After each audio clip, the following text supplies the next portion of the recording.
Sam really wanted a coffee, and I really wanted a coffee, and I was like, fuck, what am I going to do? So I used the Chemex. The problem with the Chemex, it's like a big pour over, right? The problem with that is it's not like with the French press where I could just dump everything in there, stir, stir, stir, and then take it upstairs and be like, well, when it's done, it's done. Chemex has the filter with all the coffee in it and all the water, and you have to just kind of wait until it's done. So, hello everybody. Hello. Welcome. We are going to be sewing some patches on a little jean jacket for Clarky. Very excited about it, but I do actually still have to pour the coffee. I just wanted you to know I'm here. I'm here. The thing is happening. In the meantime, while I pour these cups of coffee really fast, my mommy is watching. If you guys want to say hi to Mama Duker, she said she was going to watch tonight. Very cute. I love her very much. Her tooth stuff went good, as far as I know.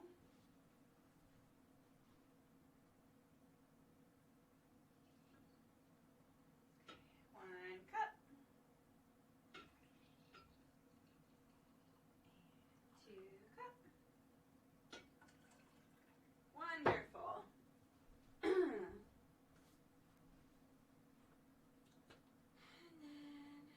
sugar, sugar, sugar. Sugar, sugar, sugar.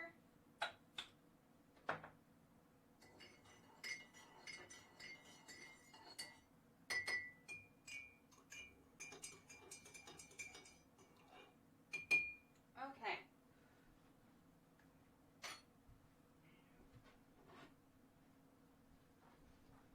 Alrighty, this one is mine,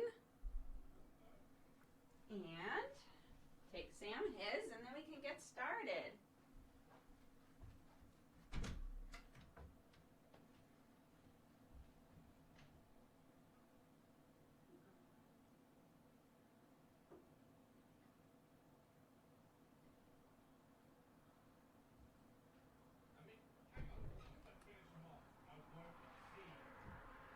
Okie dokie. We good. We good. How are you all? Cute mug. Thank you. It's a very cute one. One of you guys sent me from Target.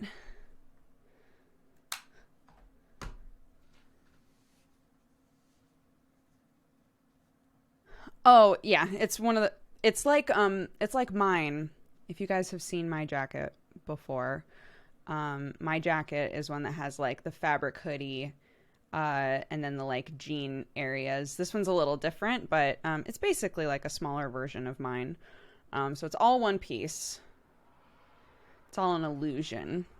But it means that the inside is super soft, like a hoodie is, which I like for her. So we just need to figure out where to put these. So I have this one that Danny gave me forever ago. It was made by Justine Gilbuena.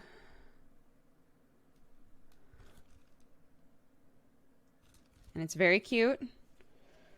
So I've saved this to put on a thingy for Clarky. This Moomin one. A little aggressive for a child, I know, but still funny, and she loves the Moomin books. So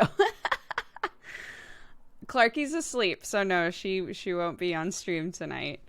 Yeah, this one is made by Laura Mylan, but she didn't wind up selling them for copyright reasons. But I was like, oh my god, my kid loves Moomin. Can I have one of those? And she said, sure. And then this one, I'll have to look up who made this one. This one was actually recommended to me by you guys. One of you showed me this one.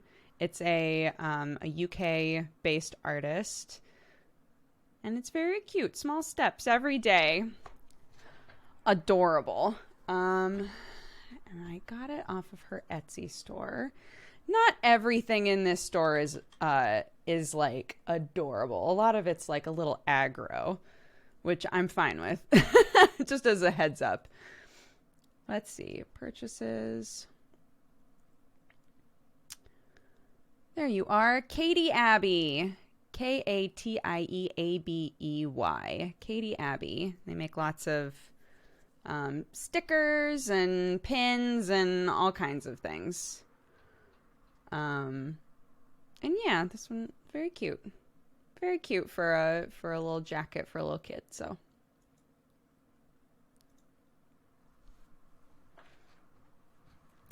We ended up being induced on the 15th. We had her. Everything was fine. I'm so glad. I'm so glad, Sarah Bear. Congratulations. Do you use the buttons on the side of your mouse? I do when I'm playing Final Fantasy XIV. I do, yeah. Let's get some chill music playing in the background a little bit. I was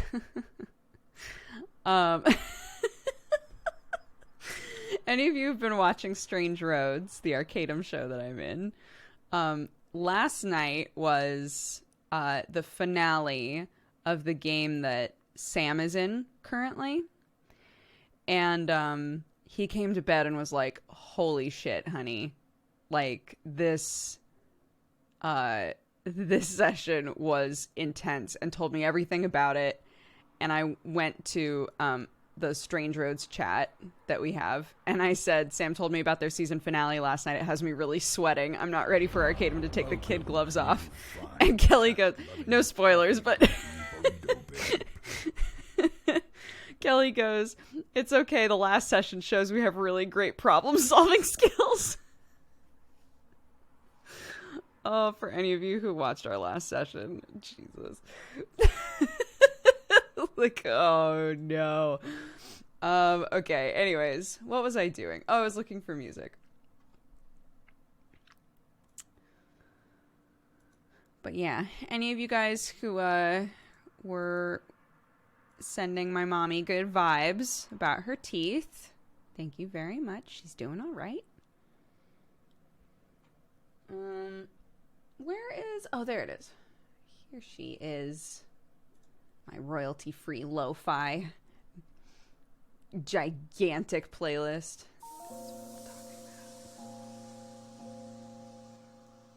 Let me know if that's too loud, not loud enough, etc. Whatever it may be.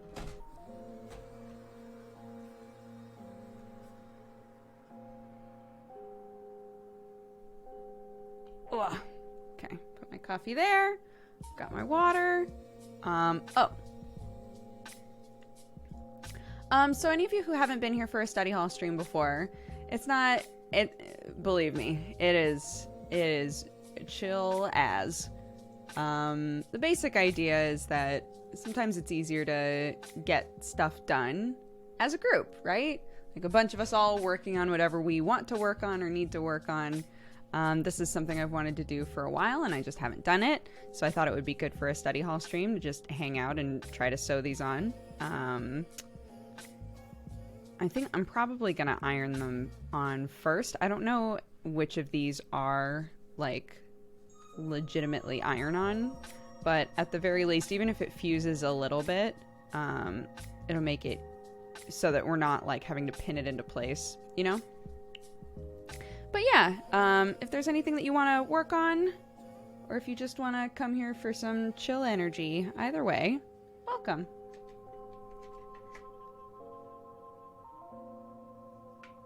These are my favorite streams. I get so much done. Yes, I'm so glad. That's great. Oh no. Here we go. Here we go.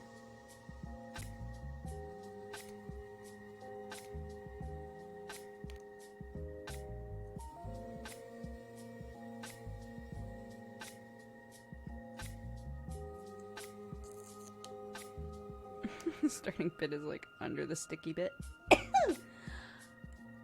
Excuse me.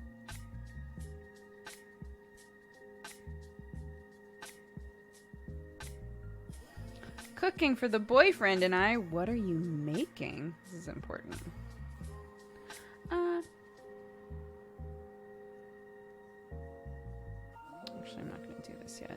leave it open so that I remember where it goes. But I do want to figure out where I want these. Part of me likes the idea of having one of them like up in this kind of area, but it does wind up being sort of out of the way as well. I think one on an arm would be good. Possibly this one, because it looks the most aggressive. I feel like if I'm going to put something on the back, it should be big, or I should have quite a few and put them all on at once. I don't know. This won't fit her yet. For any of you who are like, holy shit, Clark's already that big. This won't quite fit her yet. I got something that was a little big, so she won't be able to wear this yet. It'll give me some time to find some other like wholesome patches to put on it, and then yeah, and then when she's bigger, it'll all work out. The aggressive arm. Yeah, you know. Need to gauge. Like, you know, if she's got this all rolled up, where's the perfect placement with the sleeve rolled? Be like here-ish, you know.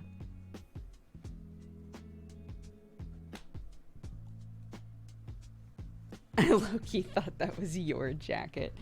I hate this timeline. This is a jacket for Clarky. So we've got some cute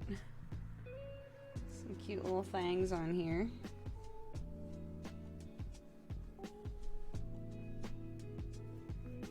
What does the green one say? Even artichokes have hearts. It's very cute.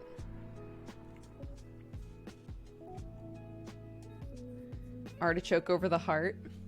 It's hard because there's these. So I'm not totally sure how I want to do this. It could just be as simple as this. Like kind of stagger them like this on the front and then one on the arm.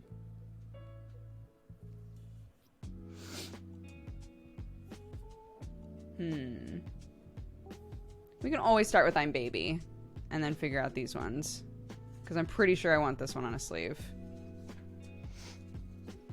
So I can put these here so you can still see them.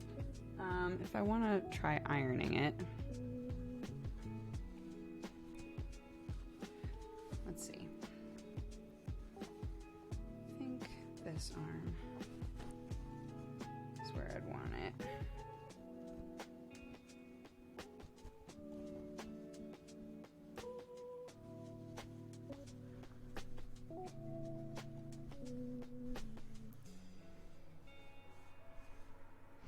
So if this is like the line for, yeah, if this is like supposed to be the line for her shoulder, then to have it kind of line up there, like that.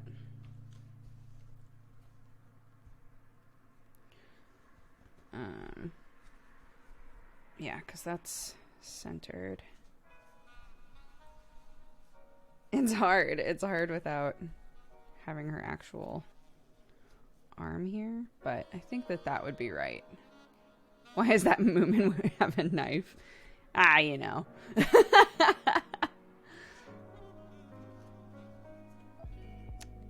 Cool. All right, so let's turn on the iron. Beep. Beep. 1 second. Moomin's actually crazy.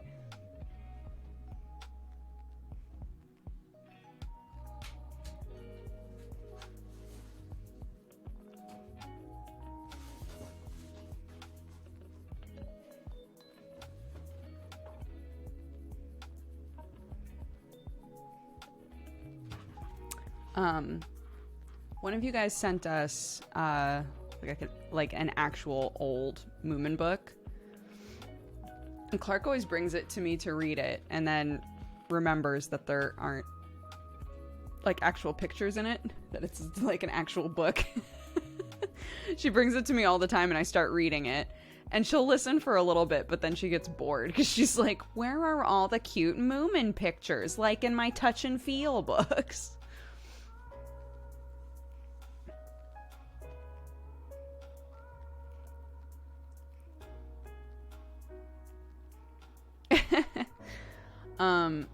I've been thinking of, you know how I was talking about how I would love to do a, oh, what was I gonna say? A thing where I like read books, like kids books. I've thought about reading the Moomin book. It's like decently sized. What a stylistically hold sweater. Thank you. I bought it like this.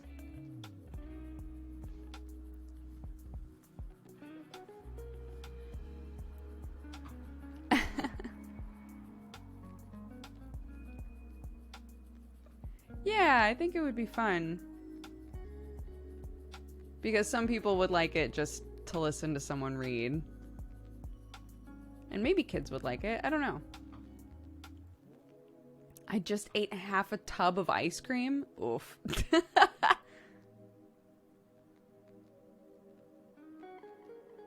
I have such a vivid memory of my mom ironing a patch onto something for me. I don't remember what the patch was. I don't remember what it was being ironed onto, but it blew my mind that it would like attach that way.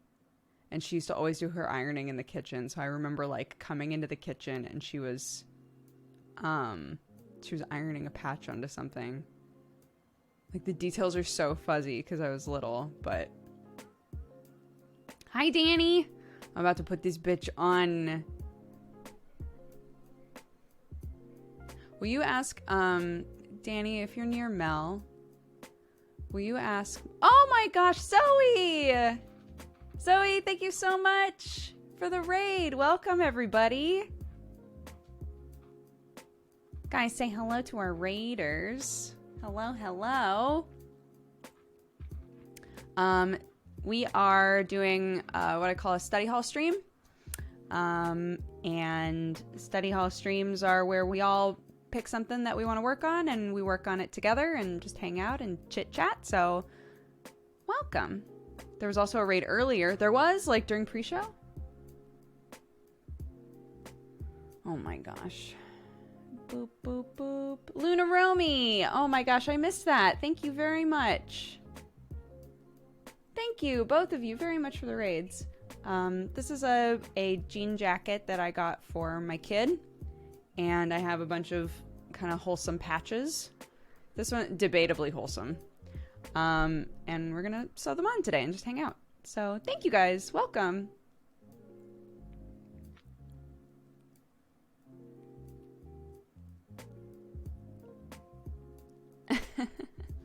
Okay, hold on.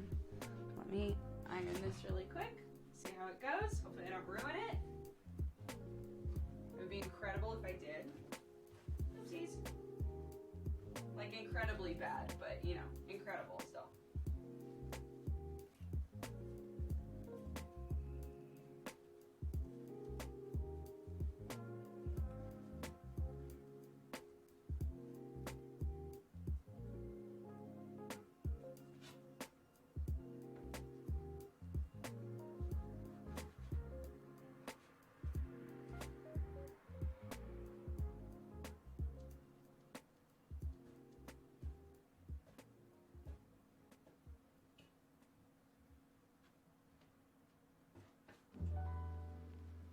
Oh, it's sticking a little, I think. Sticking a little, maybe?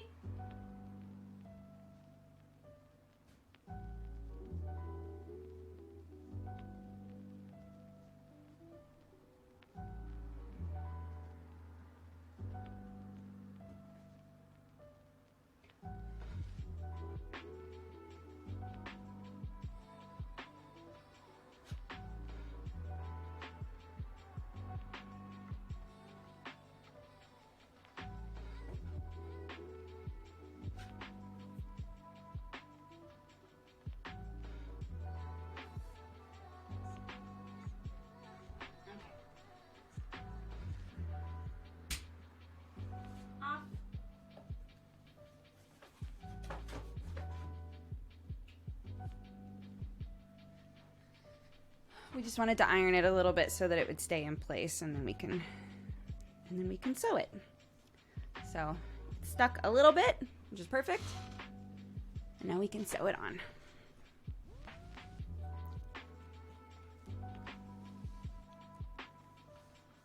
There's new emotes. They're so nice. Can you tell I've been gone for a while? They're newer. They're much newer, so don't worry. I'm not saying you were worried, but...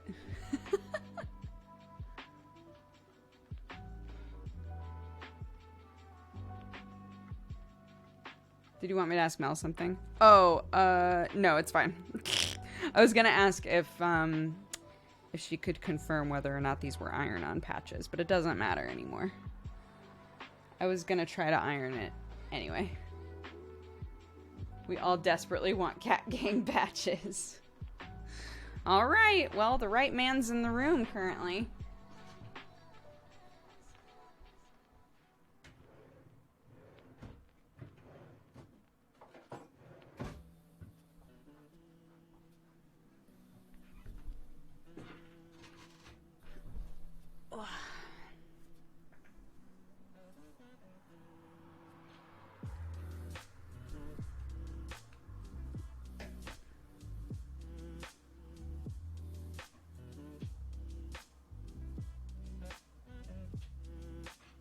Oopsies. Come here.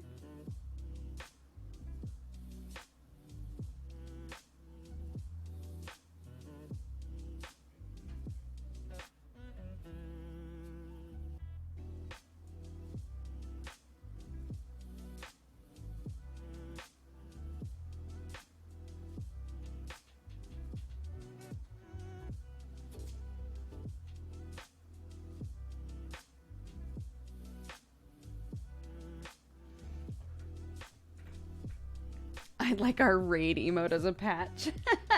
all the bonfire or pitchfork cats.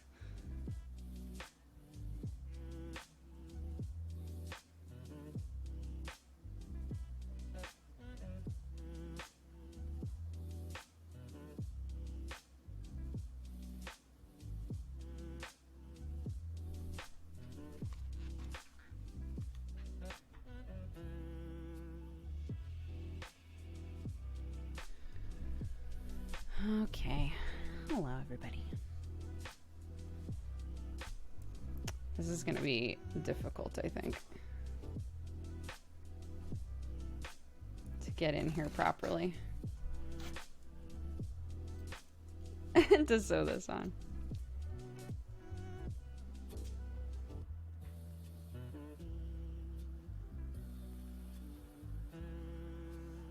It's a good patch, right?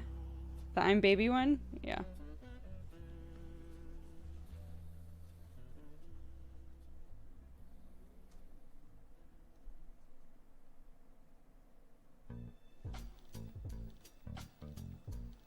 Sick. It's actually going through super easy. That's good. I'm gonna get my hand in there to run point. I used to do this with thimbles. It's not worth it.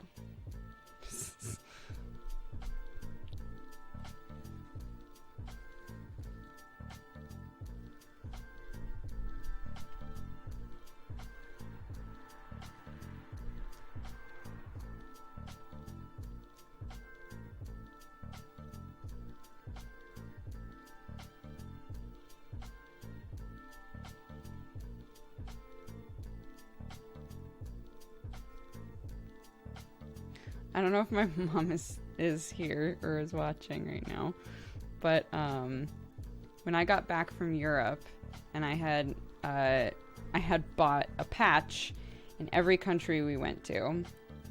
I came back and my mom and I bought a bag together because I was like, I need a bag to put all of these on. So we went to Fred Meyer and we bought a bag together. And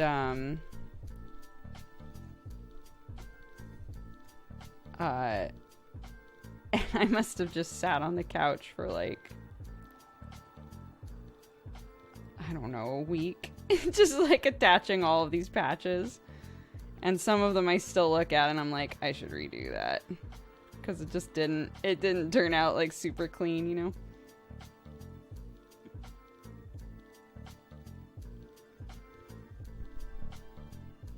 I think this is going to be easier actually. To have a hand in on this side.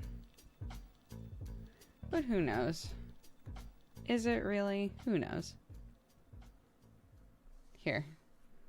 Since nothing's going on right here, right now.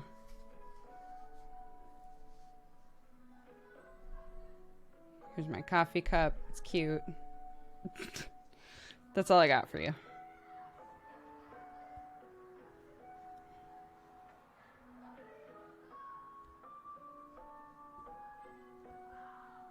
I should have my phone on me in case my mom responds. Sometimes when I say things about her, she texts me.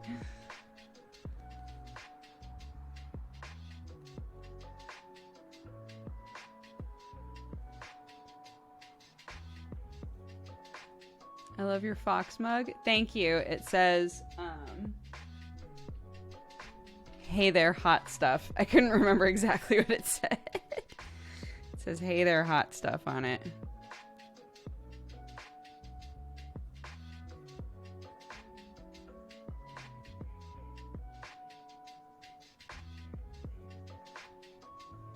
Three years of lurking. Here's 3 more. Happy 3 years, Major General. Thank you very much.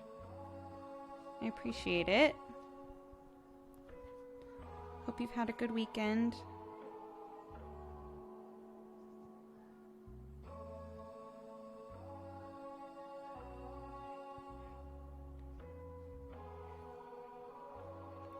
Yeah, I've been looking at like kind of simple TTRPGs.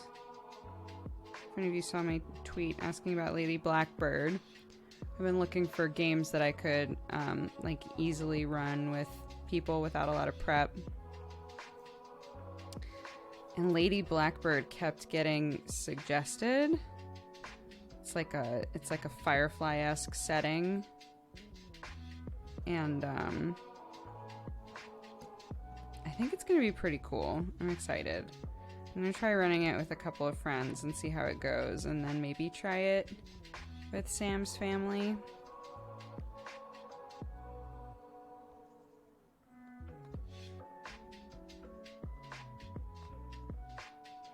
There's one in that bundle that we were giving away on Saturday. There's actually like a couple of like pen and paper games in that bundle, and one of them, I can't remember what it's called, but the idea of it, from what I gathered, the idea of it is that everybody plays camp counselors, and you've all had a run-in with like a cryptid, and you're trying to protect the kids at the camp. Like, those sorts of ideas are so cool. I love that. And that game specifically had options for, like, if it's a one-shot or if it's a long-term game and stuff like that, which is cool. So, yeah, I just want to, like, look into more games. More options for, like, kind of accessible storytelling games, you know?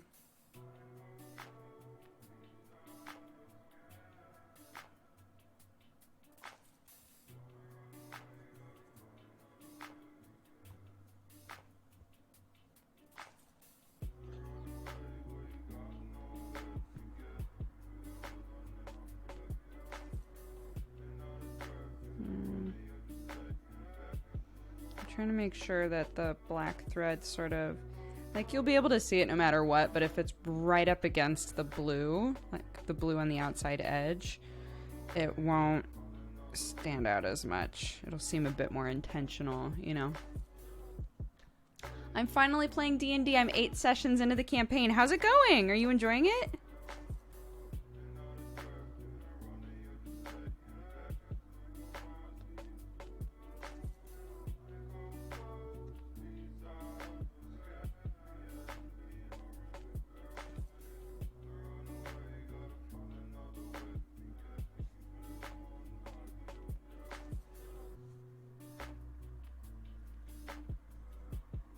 Oh yeah, what kind of character did you make? That's also a great question.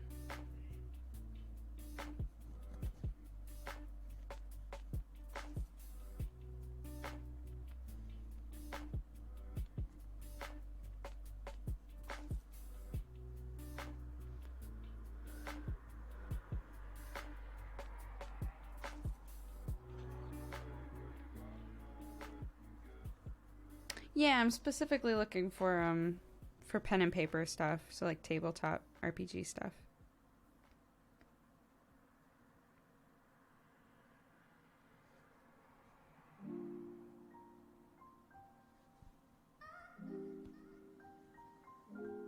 It's my birthday tomorrow. I'm turning the ripe old age of 24. Oh my gosh, many happy returns.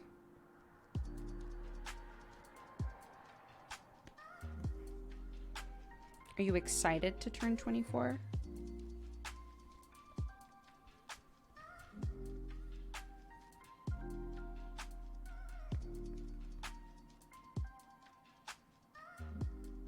I know this sounds morbid, but I'm always like kind of curious when people's like crisis age is. I have friends who like started kind of panicking about their life in their early 20s. It hasn't happened to me yet. I think everybody has an age though. An age where they're like, oof, what am I doing? what's happening? So I hope you're excited to turn 24.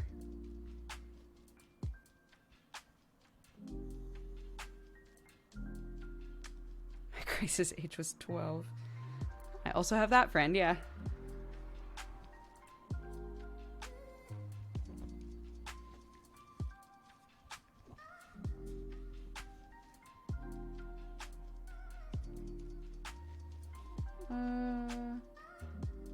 Getting a little too good at hiding it. Trying to make sure I don't like double back over an area that I've already been to.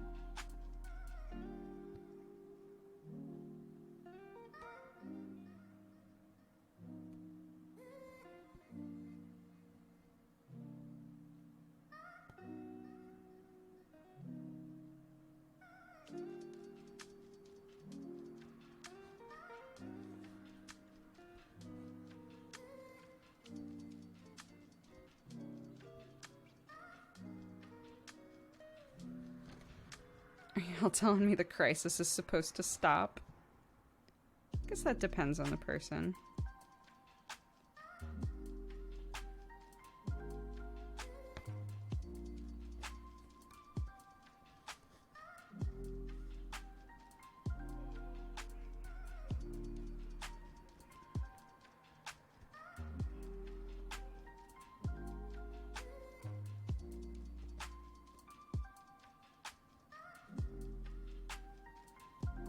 But I would hope so. I hope that for all of you, if you are in a crisis stage of your life in terms of your place in the universe and what you're meant to do and what you've done with your life thus far, etc., etc. I hope you can take some comfort in knowing that that is a very common thing that a lot of people go through at different stages, and sometimes it lasts a while. And sometimes it's short. But it makes sense. It's good for us to think about that stuff.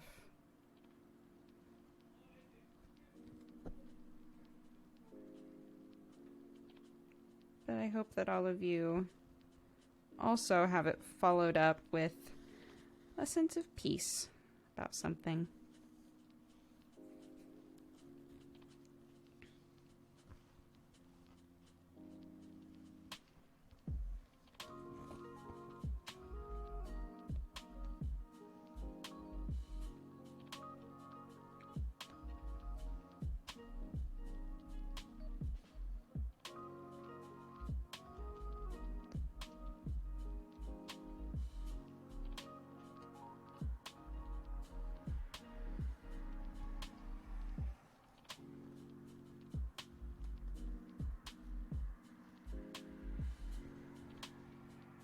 having a crisis of not being able to get a job for the past year after graduating.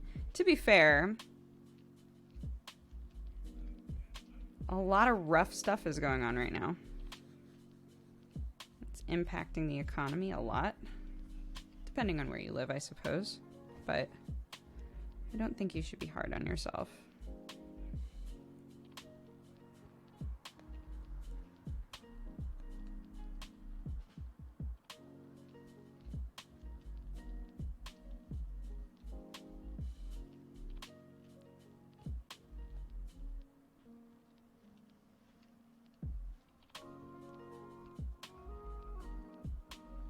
Oh, cute fox, I'm sorry.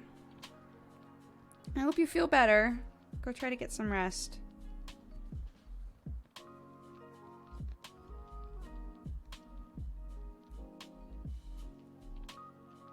We were talking about, I was talking with Jeannie and Kristen. I watched Phantom of the Opera for the first time in, I want to say, 10 years. That movie. I love that movie, side note. The art direction in that movie is fantastic. I actually like their covers of a lot of the music. When that movie came out, all of my theater friends were like, gross. It'll never be as good as the real Phantom, etc., etc.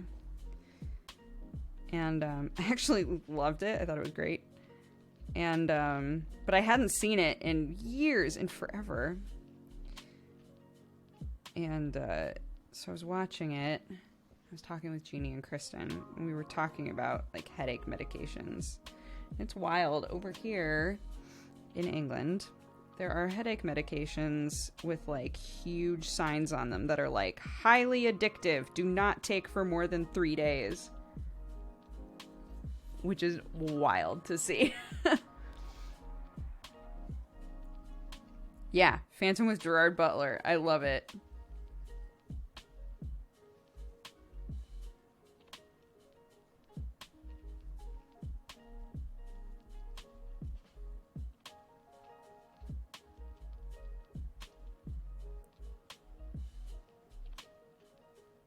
Dude, Raoul is like an incredible bae in that story. And does not get enough credit for it. The whole time I was watching it, I was like, oh yeah, Raoul, like, fucking, it's the only person in this entire movie, in this entire story, with his head on his shoulders at all.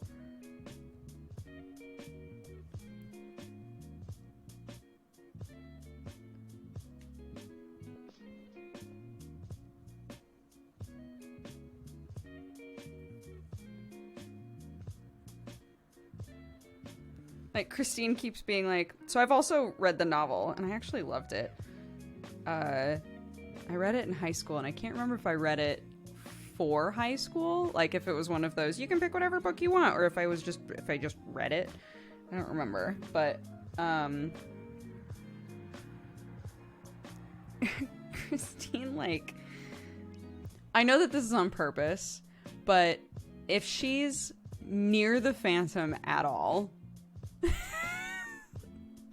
she's just like entranced, right? And the second that he's gone, she's like, ugh, he's a murderer and he sucks. And I'm like, yeah, yes, all of those things. Like, wow, he's a really gross predator. Should probably stay away from him. Get away as soon as possible. I'm like, yeah, do that. Do all of those things. And then he shows up and is like, what up? Just... I don't get it. I don't get it. What? But he can sing so good. Gerard Butler, not the best singer.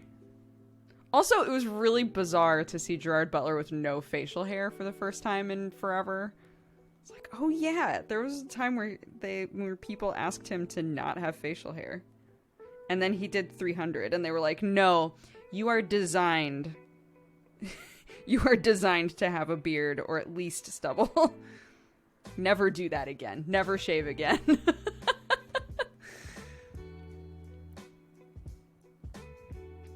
But yeah, a lot of, like, I still love Gerard Butler in that movie, but a lot of the singing parts for the Phantom are kind of like said instead, and I think it still works.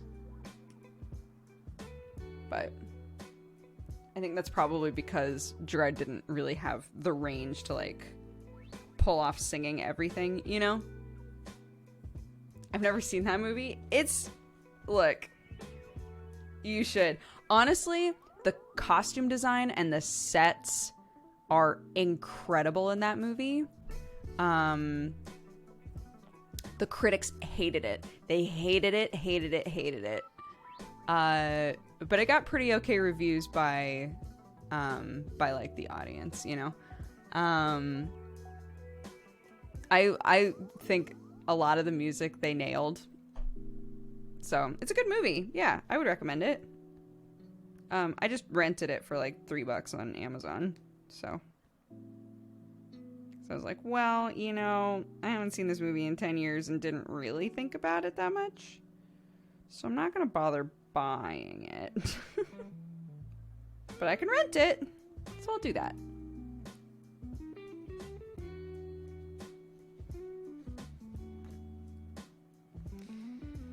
Yeah, I'm always curious to see what critics think, but I don't,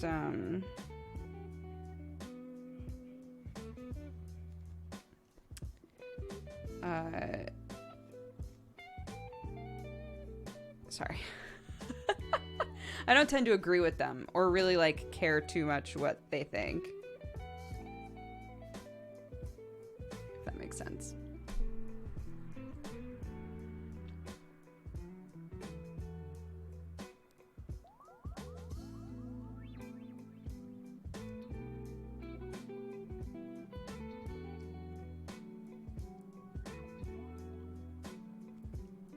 Andrew Lloyd Webber's stuff was very polarizing in my group of friends. So I didn't know about this, but there's, oh no, is this cold already? Oh goodness. I didn't drink that fast enough. Oh well, what are you gonna do? What was I gonna say? Oh, there's like a sequel musical to The Phantom that retcons the ending of Phantom of the Opera, and has like a whole different story. Jeannie and Kristen were telling me about it because they were both like big Phantom heads, and yeah, they were saying that it's basically like Andrew Lloyd Webber just wrote a fanfic about what happened after Phantom of the Opera and just like ignored the ending, which I find funny.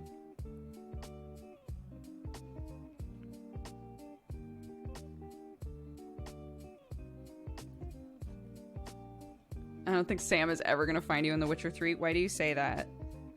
Is it because he's not trying?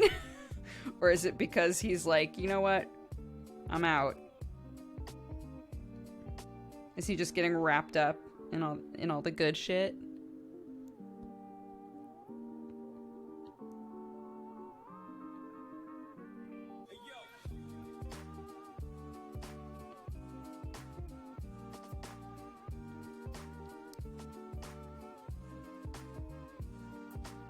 He's not really exploring Skellige. Oh, I see.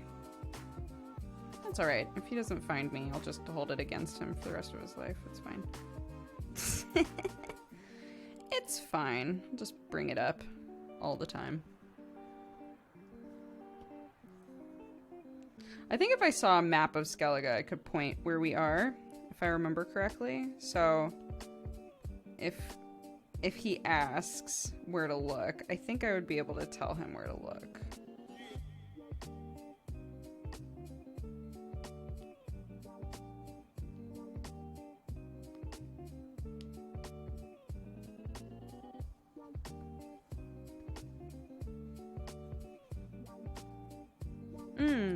Yeah. Jesse and Angry Joe and I are all characters in it. We are trolls in a cave. It was very fun.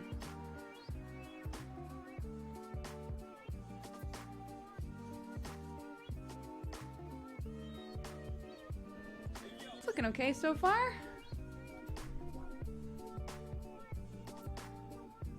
So you can see like the like bumpiness along the inside. That's where I'm sewing. So I'm trying to make it look like kind of uniform in there, so that it'll just be the same all the way around and kind of sit underneath the blue a bit. But yeah.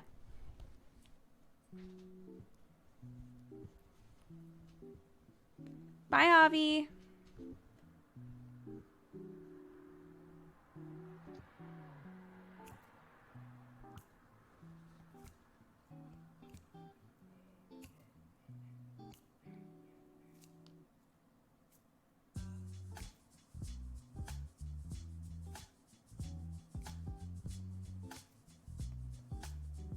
That's a good patch. It is good.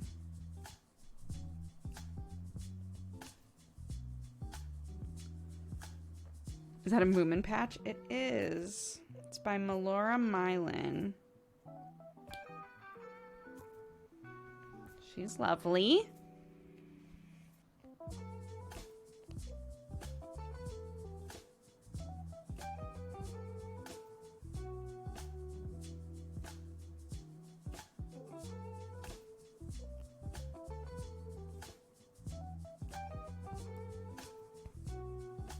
What's your favorite snack? Ooh, favorite snack.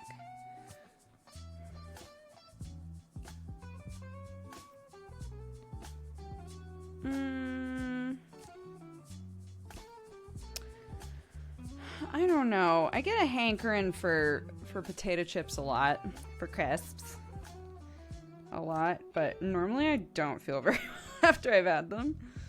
So, I don't know if I should list them as my favorites. Okay, we've gotten to the Moomin part, and there's like more thread to get through, so it's a bit more difficult than it was.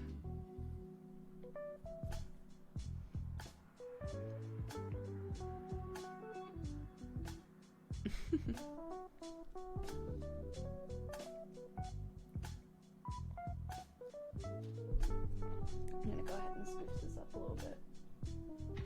Hi! You're just looking at a lot of nothing, aren't you? That's no fun.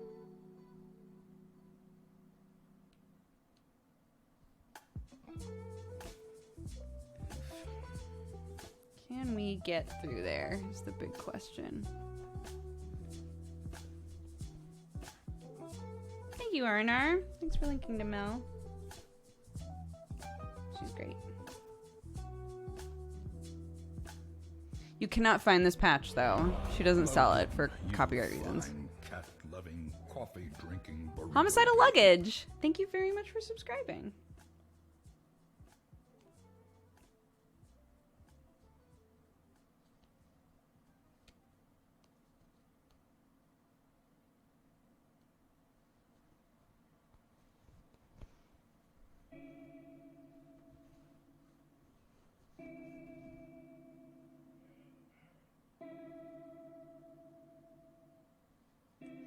Oh, these holes they're fashion holes.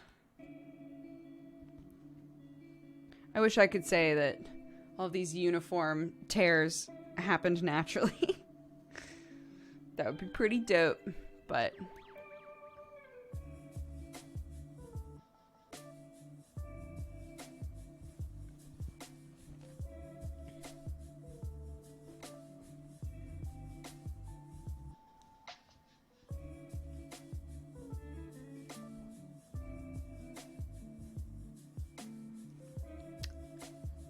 They happened from a fight. Totally. Is Moomin big in the US? Not at all. Not at all. It wasn't until we were gonna have Clark and people started sending us Moomin stuff that I even knew what Moomin was. It's not a big thing.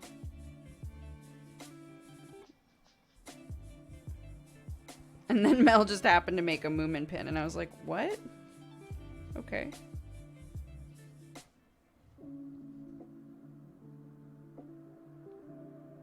Or Moomin patch. Wrong word.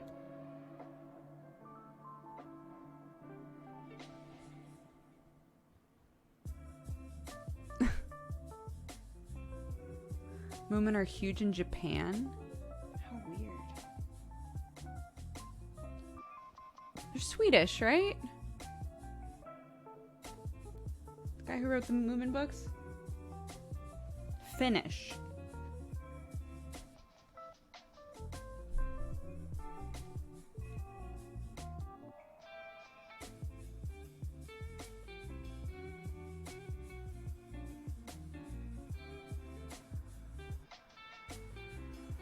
We're almost halfway. We're almost halfway around. That's great. This is going to be, I think, the hardest one to place because it's on a sleeve.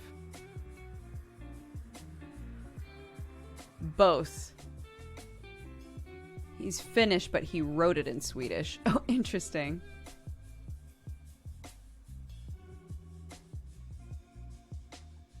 There was a Moomin boom last year because of a new cartoon. Interesting.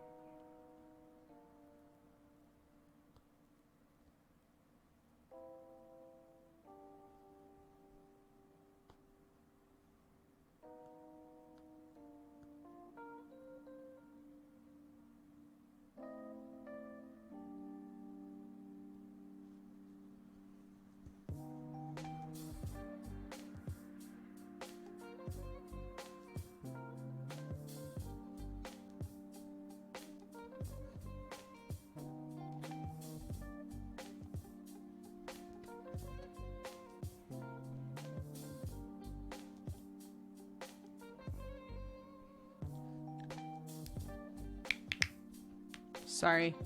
Probably should have given you a heads up that I was going to do that.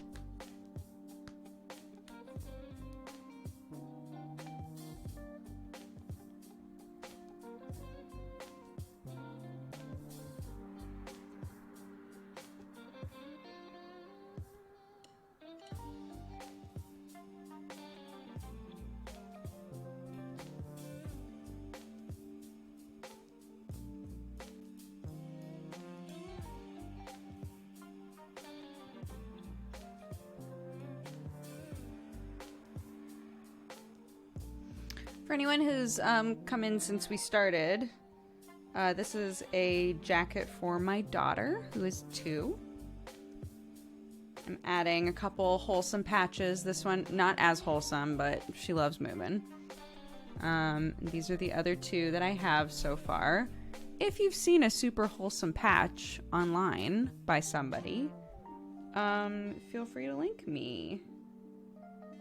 Because I got this a little bigger than how, like, what she is now.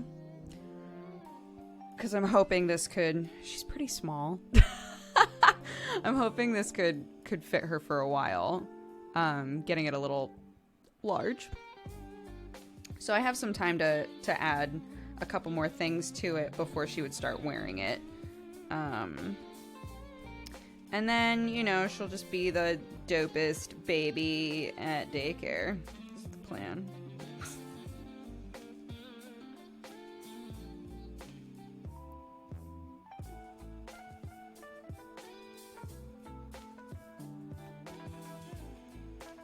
Evil Dad, thank you for the 45 months. Woot!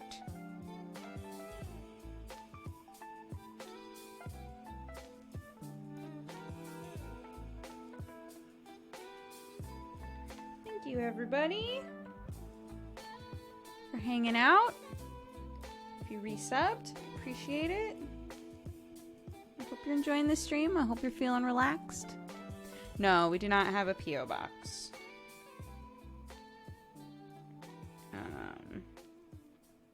I don't think we can get...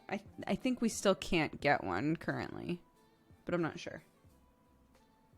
Stuff is starting to open back up, so...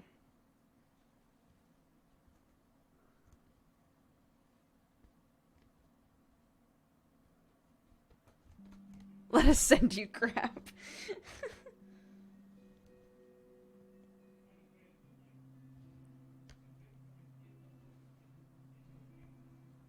No bedazzling. You mean I shouldn't then, after putting on these cool patches, just cover it in Swarovski crystals? I just wanted her to be cool. I just wanted her to be respected by the other toddlers.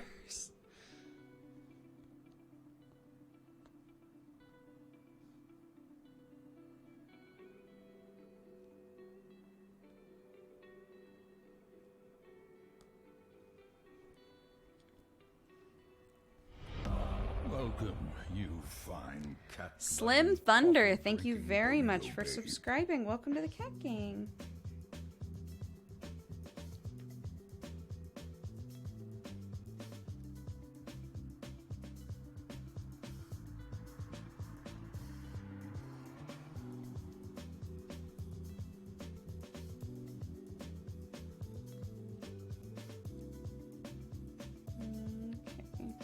I think when we get to the end of Moomin's body, we'll have to get new thread. It's getting a little short.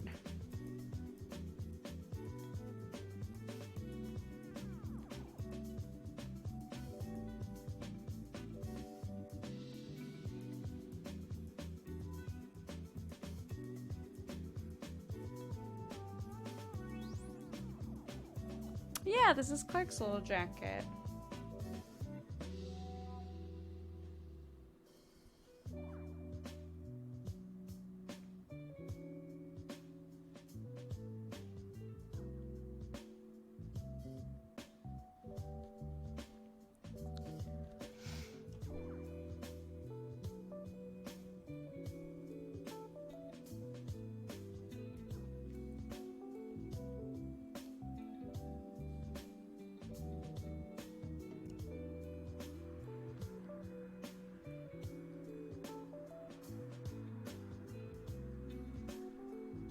I love these patches. Thank you. Aren't they cute?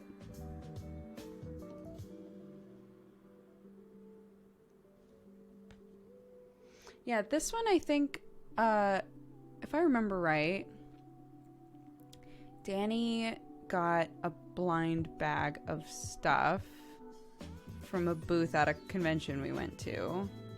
And this was in there. And I was like, oh my god, that's so cute. And he was like, do you want it? I was like, sure, but I wasn't really sure what I wanted to do with it yet. And now here we are. It's finally getting used.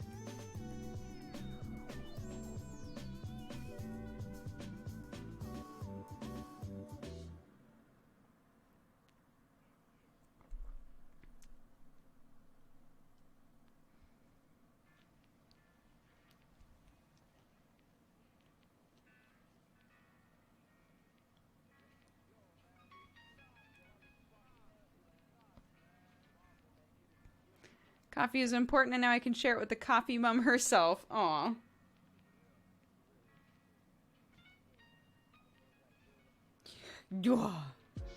What did Clark make of the thunder? I'm actually not sure. I totally forgot to ask. Because she was with Sam at the time, you know. I didn't ask.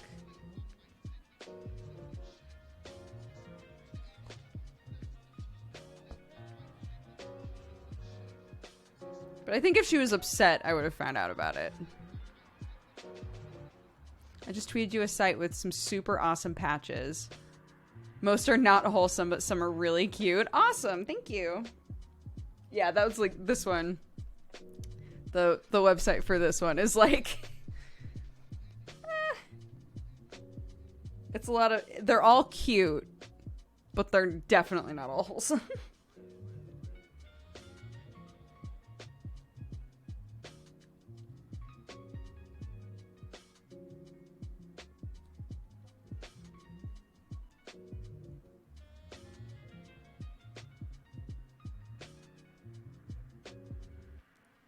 Reikia, welcome back. How are you?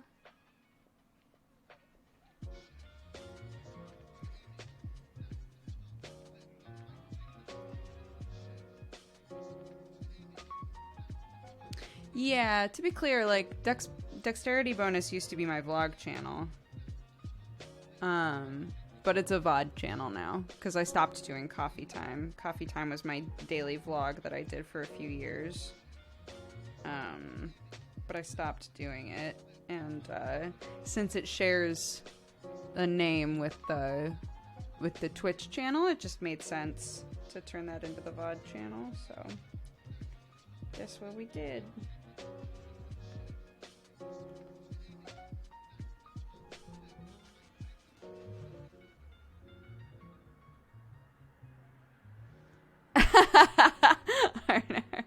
Is there anything on Press Heart anymore? I've never deleted anything. But I don't put anything on it anymore, if that's what you're asking.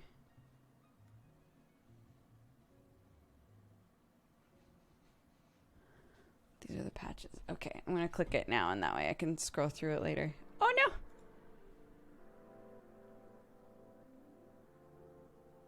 no! Oh, some of these are really cute, though.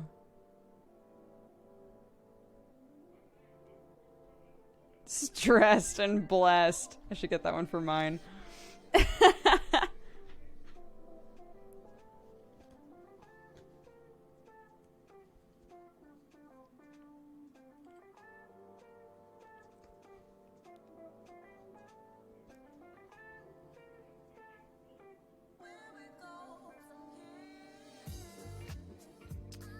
That one was a little off kilter. Do I care? Is it okay?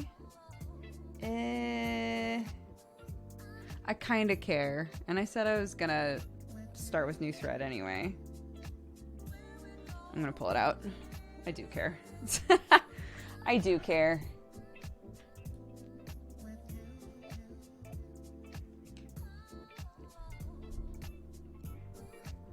Did you ever finish Hustle Cat on your own? No. Octo and I have talked...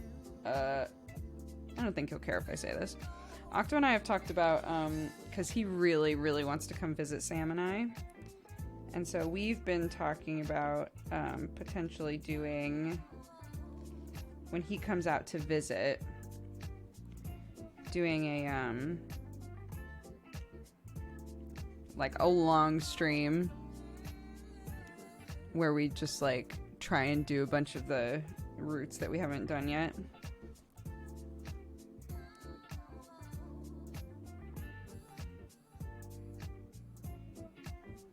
Okay, hold on. Gonna need to turn this a little inside out here for a second. There you are.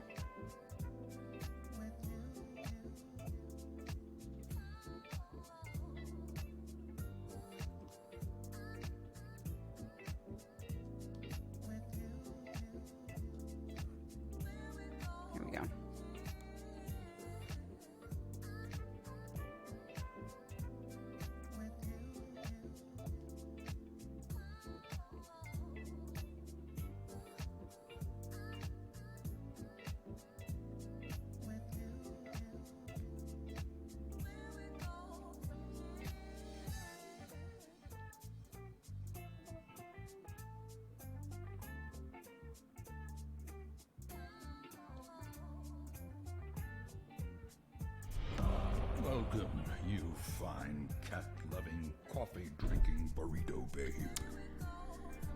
Dark Side Games. Thank you very much for subscribing. Welcome to the Cat Gang.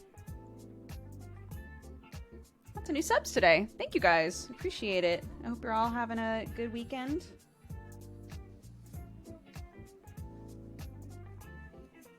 And if you're not having a good weekend, I hope that this stream is a chill place for you to come to and hang out.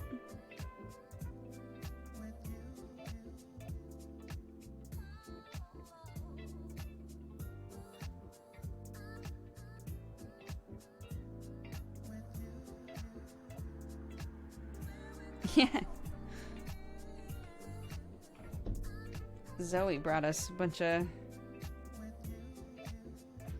people who are super into sewing. I love it.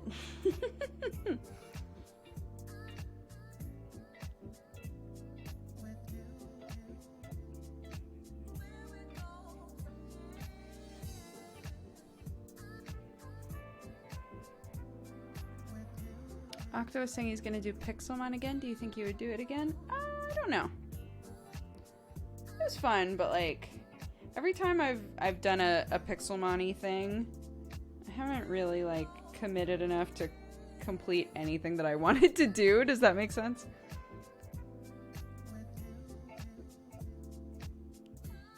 So it's like fun to play with people, but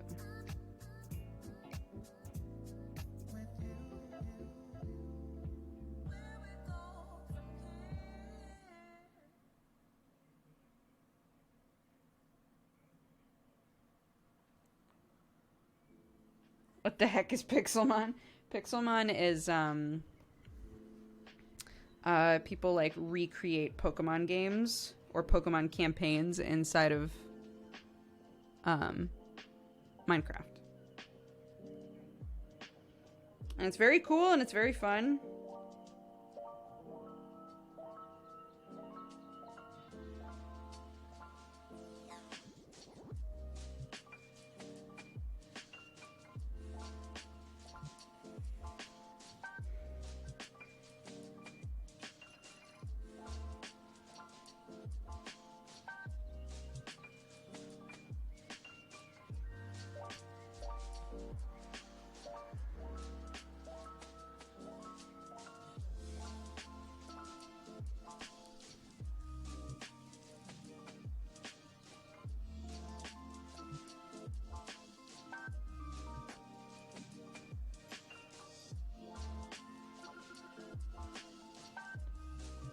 Why you're not playing it this instant?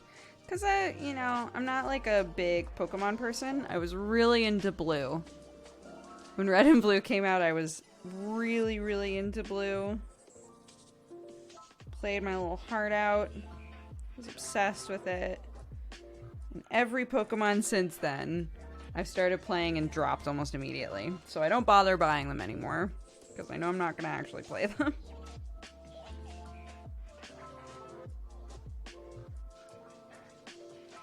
Whereas Sam, my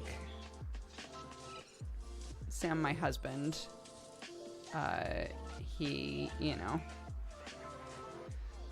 he's just a min-maxer, and he wants to have the best Pokemon with the best traits and the blah, blah, blah. I can appreciate when my friends and loved ones are really good at something that I'm not good at. Min-maxing in general, not entirely my thing.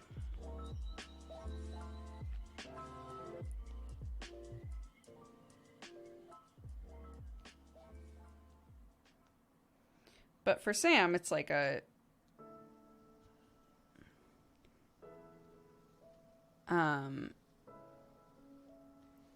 don't know how to describe it.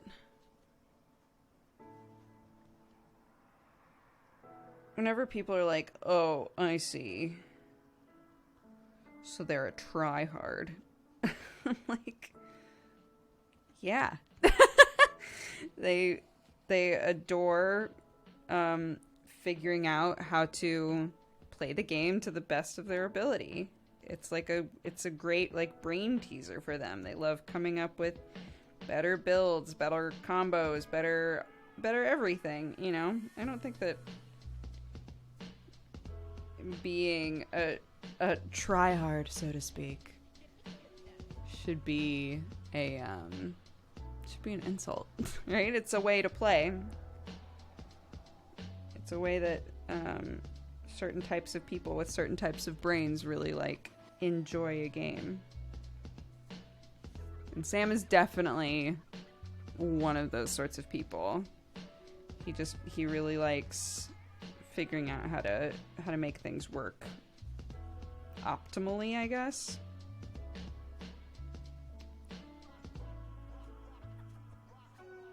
That's not as fun for me. I'm more like fly by the seat of your pants.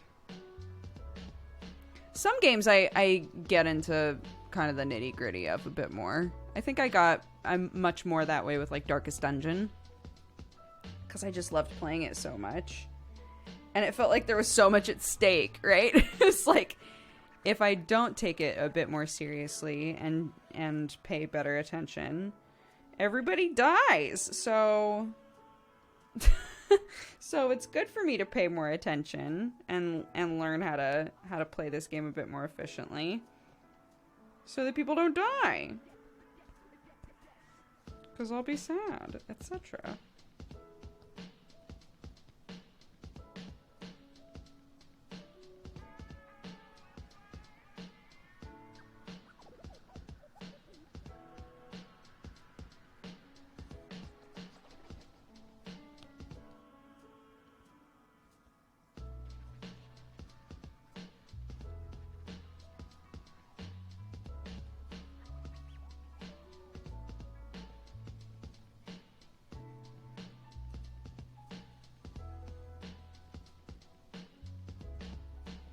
I remember Sam was trying to get you to treat your people in Darkest Dungeon more like cannon fodder. Yeah.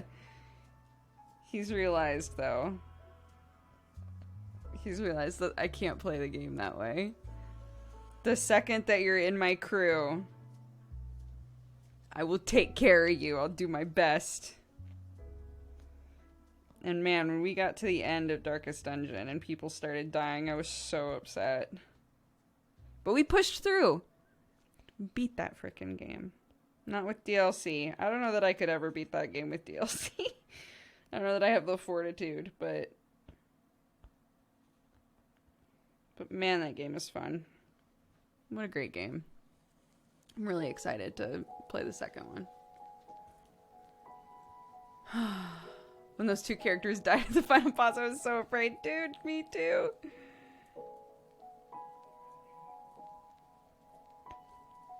The stress. Game is all about stress, isn't it? Stress on your body, stress on your mind. And then you realize, like, oh my god, and the stress in real life. I am stressed out for real, though.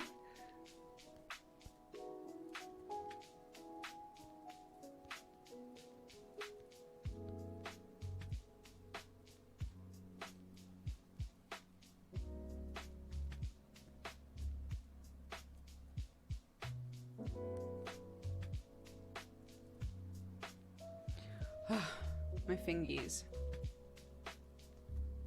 Was it a no clip? A no clip doc? Sorry. I was just saying I'm really bad about this. Dawn Seeker said there was a great documentary about the making of Darkest Dungeon. So I was asking if it was a no clip documentary, which is a company with our friend Danny O'Dwyer. And they do a bunch of documentaries on games. Escapist. Oh, cool. Bye, Kendra. Thank you for swinging by. I hope you're doing well.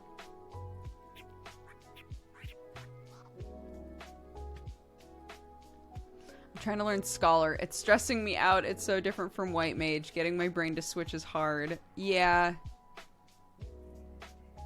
Whenever I, obviously it's not super often.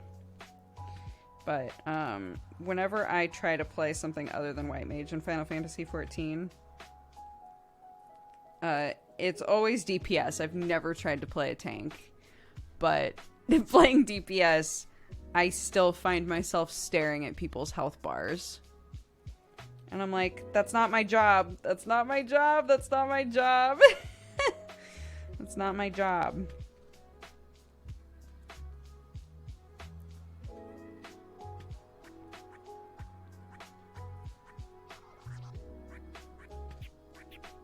Is the new Final Fantasy XIV expansion good? It's amazing. Honestly, like, the game with every expansion improves, and the most recent expansion was incredible. Like, so good. To the point that a bunch of people were like, this might be one of the best Final Fantasies ever. Like, one of the best, like, Final Fantasy storylines. It was, yeah, just super good. If any of you have ever been interested in playing Final Fantasy XIV, they are going to be revamping all of the level 1 through 50 story quests, I believe. Cutting out kind of the filler stuff that isn't super necessary and making it feel like less of a slog, I believe is the plan. I can't remember which patch they plan on doing that, but if you've ever wanted to play, you might want to wait a bit. You can play up to level 35 for free currently to see if you like the system and how it feels and stuff. But if you wanted to dive in and really do the story, I've loved the story since the beginning. I think it's great. But it does improve with each expansion. And if you're somebody who's like, I've heard that the most recent expansion is incredible, like I want to play it now, but I'm gonna do it properly. You know, I'm gonna start from level 1 and do the story all the way up to it. The beginning is gonna feel like it takes forever.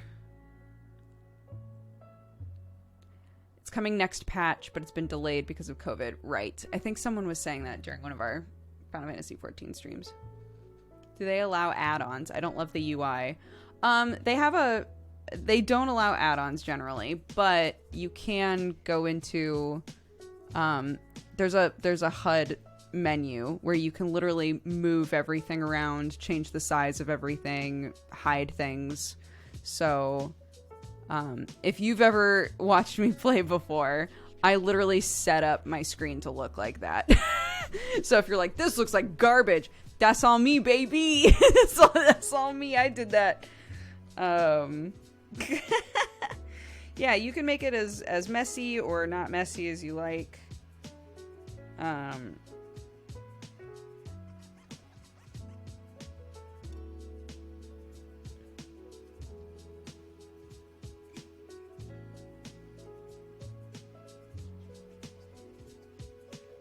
What happened to all the cool PJs you used to have? What do you mean? Cool PJs. Do you mean my kigurumis? The, like, animal costume PJs? I still have a fox one.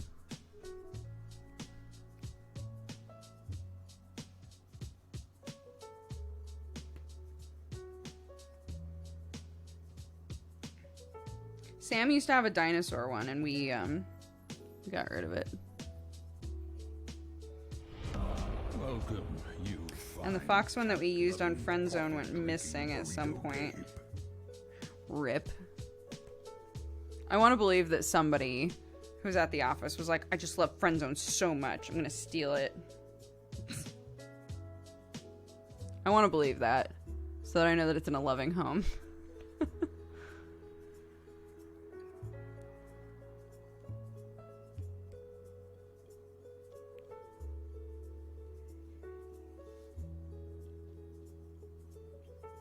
Spam Desirus, thank you very much for the 9 months. Happy stream, baby. Happy Twitch, baby.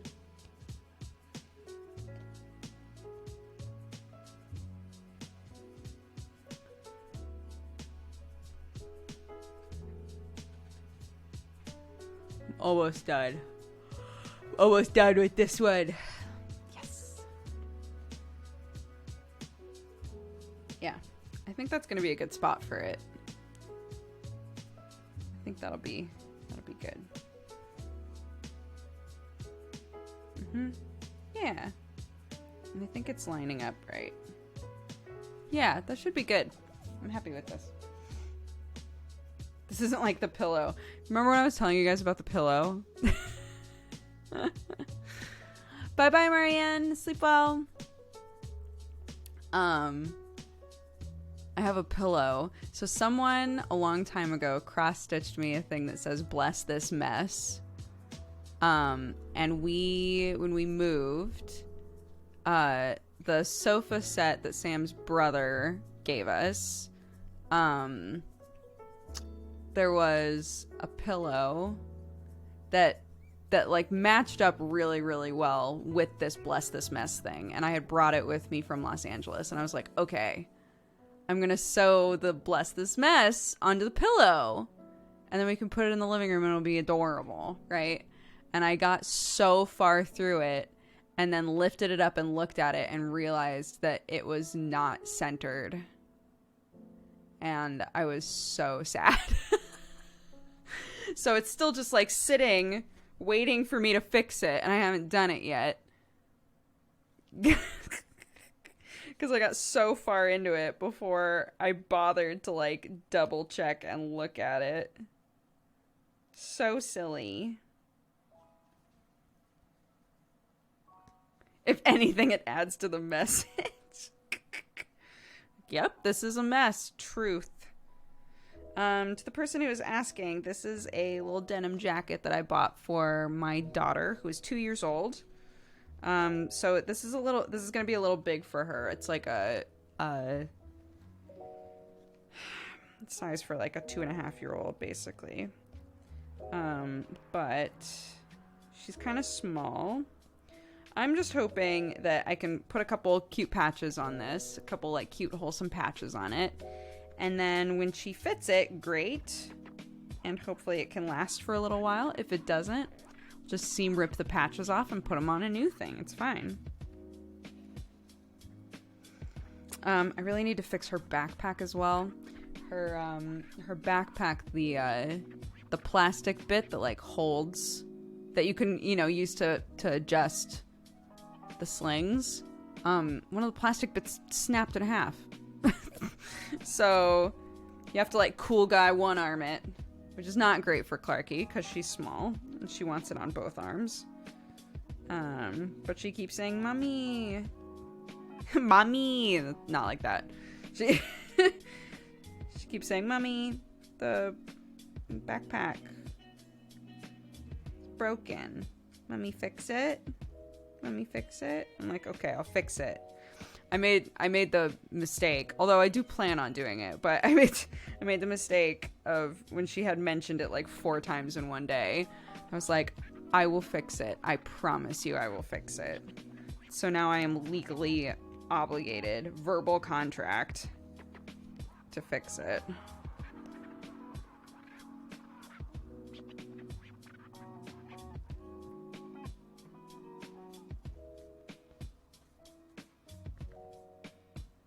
I thought that was for you. It is not.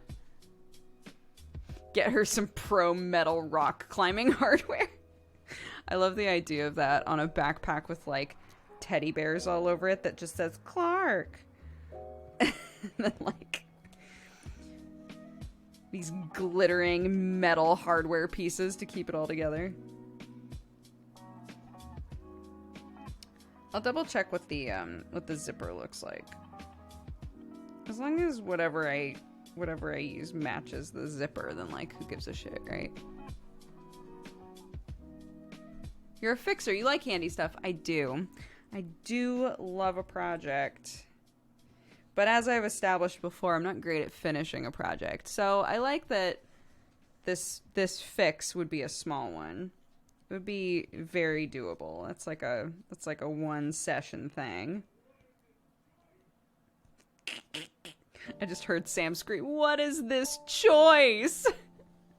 My husband is playing Witcher 3 for the first time ever. I'm so curious where he is, but I don't want anybody in chat to talk about it because I'm sure that there are people who don't want to be spoiled on Witcher 3, so I'm not gonna ask. I don't want to know specifics. I'll ask Sam later.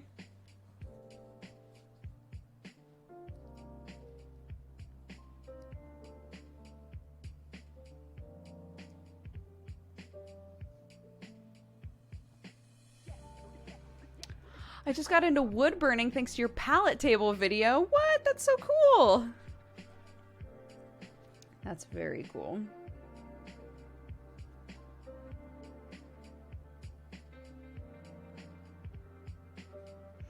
I've been trying to make something out of the pallets that all of our stuff came on the ship on. And every piece of wood like splits or just has a million nails in it. So the second I start trying to get the nails out, it's just a disaster. And Sam's dad was like, "Why don't you just buy some wood? Why are you trying so hard to make these really shitty pallets work for a project?" And I'm like, I don't know.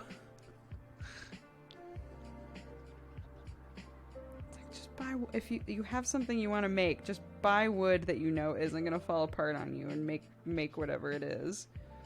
Like, you're probably right, Dad. You're probably right. but also boo.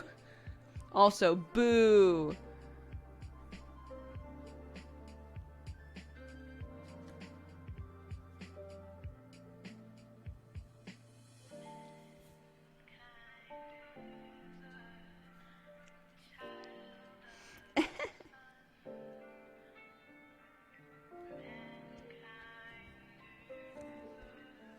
You know, I love the look of used things. I definitely feel that stuff that that has wear to it has like just a different energy to it, you know? And so part of me is like I just love the idea of taking a palette that was used to bring all of our stuff from Los Angeles to England. I love the idea of making something out of that, even just one of them. So I think it's hard for me to give up on that, you know? Or to decide that that's not really like worth it. But I could always like veer toward trying to turn them into something different. You know those shelves that are like triangle shelves?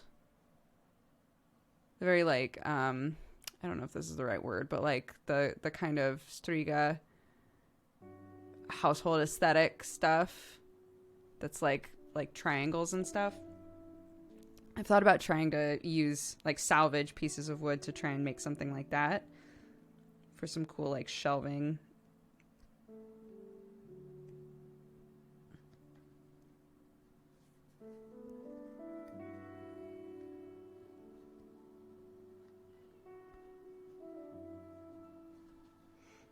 I'll find pictures. Hold on. I'm almost done with I'm Baby. So let me finish I'm Baby and then I'll find a picture for you.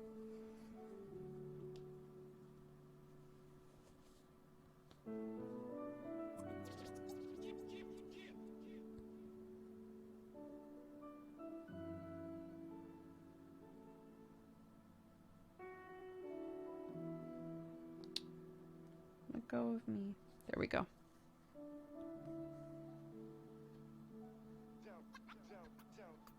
Yes. The palettes that we have are actually very surprisingly only heat treated. Somehow. So they are safe. They are safe to build stuff with. Yes, that one's done. Alert the media. Alert Mel. This patch is donezo. We got her.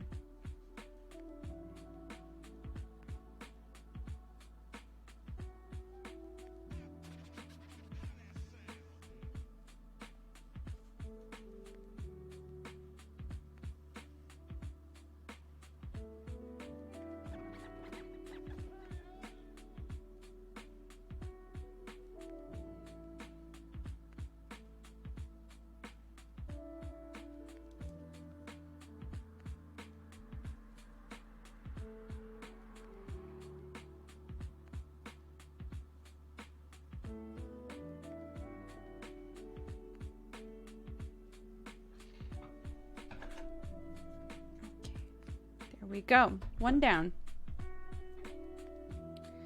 One down. Put you here.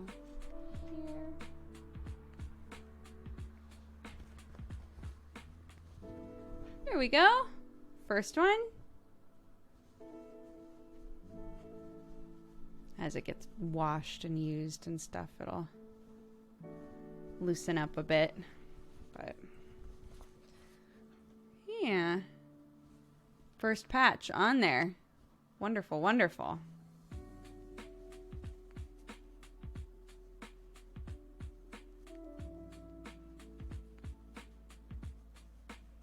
Perfect. Leave it make her biceps look swole. Okay, so sorry.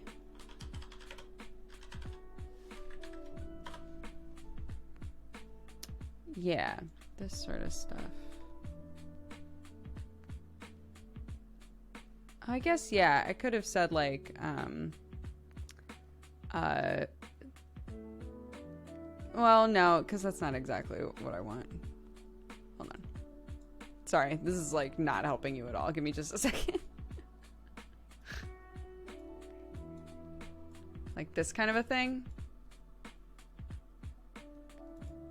Oh, God, it's an Alibaba link. But, you know, that kind of an idea. So that's what I mean when I say, like, a triangle shelf, like in the shape of a triangle.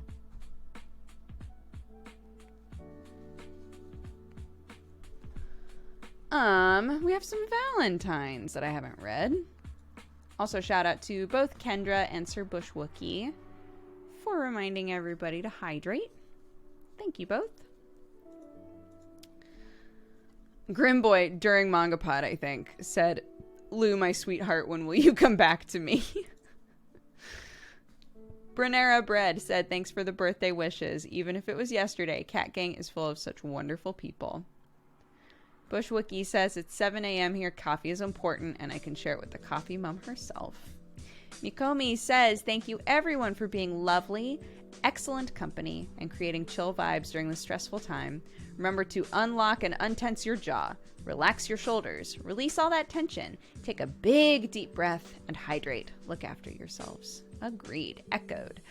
King's Warrior says, "I want to thank Dexbonus for providing such wonderful streams and creating this incredible Twitch community. Your streams help me forget about my chronic pain and all that I'm going through. You always manage to make me smile and laugh.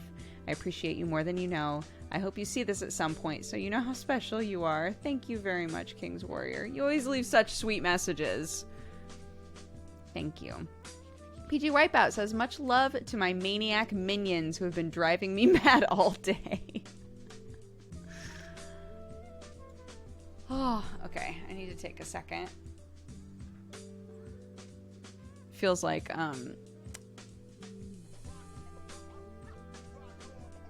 the blood wasn't traveling to my wrist very well those last few minutes. So my wrist has started to tingle in a weird way. Let's check on Clarky. Clarky Worky, how you doing? She okay? She okay?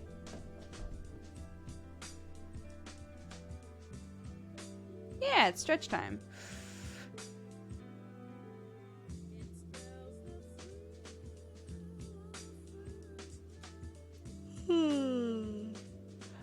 I have the same mouse. It's been with me since 2012 and I love it. Seriously, like, Sam was telling me he was talking with Razor about getting something. He was like, "Is there anything that you want?" And I was like, if they still make Nagas, I would take a new Naga, and that's all that I can think of. That's it for me. I love it. Yeah, it's like the perfect size for my hands. So, a Dodger stream when I can't sleep. What's up? Is that your Hannah Gatsby impression? I don't know that I know who that is. I don't know that I know who that is.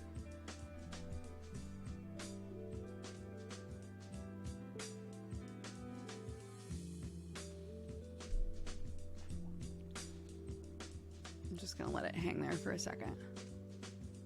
We are 1 patch down. 1 out of 3. Complete. Oops. Too much glare.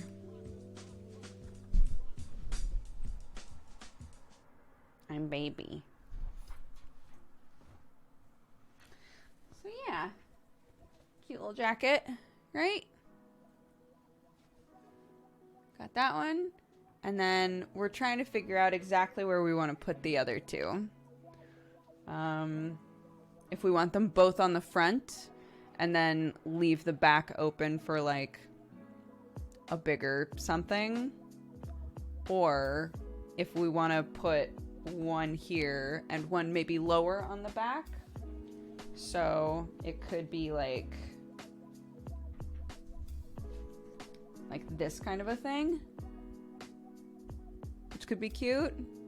I don't think we should do the other round one down here, But if I was going to do one on the back, I think I'd want to do this one because it's got more, like, more of an interesting shape. And then the circle one, like, here-ish, maybe. I don't know.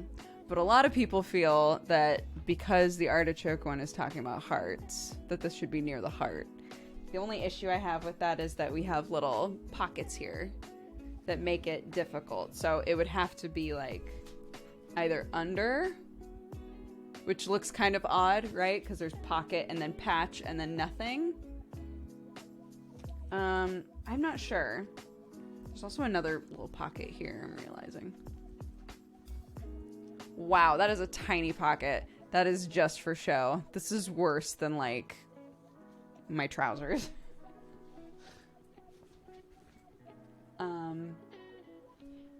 The other option is to have it up here. So one there and one here. So I don't know. Remove the pocket. It's stitched under this. Sorry, the top part is stitched under this. So I would have to re-stitch, and I'm not sure what all is going on underneath this. It does make me a little nervous.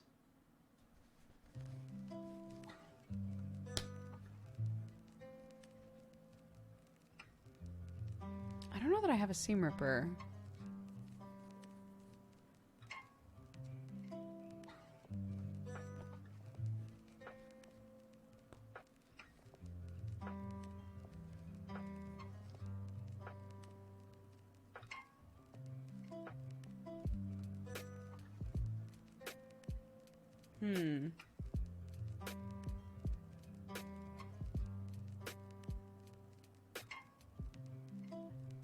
I used to have one in America, but I don't know that I've bought a replacement seam ripper.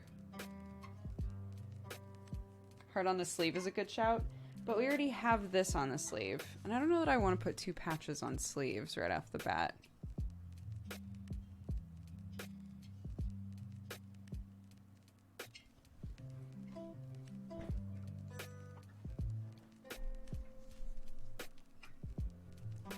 You're saying do like this kind of a thing?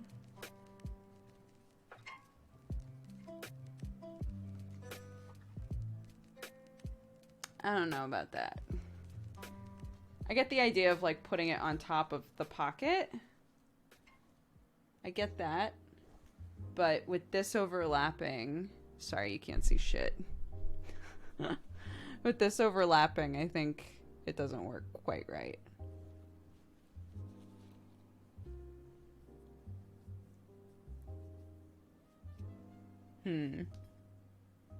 Does Clarky know she's getting the jacket? Nah. She's not old enough to really, like... Well, I don't know about that. She definitely has clothing that she prefers. Because, like... She has a little...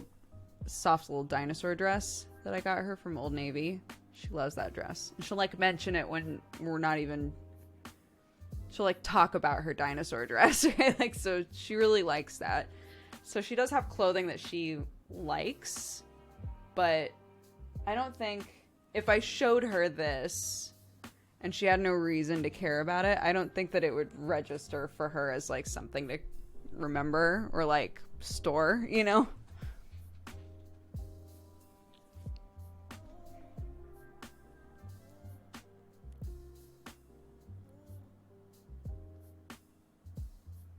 She wouldn't understand that she's not big enough for it yet.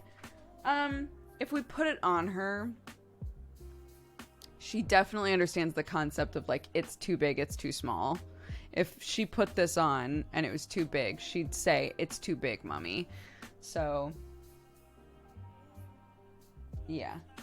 When we've tried to put on, like, clothes that are too big in the past, she normally asks us to take it off. She's like, it's too big.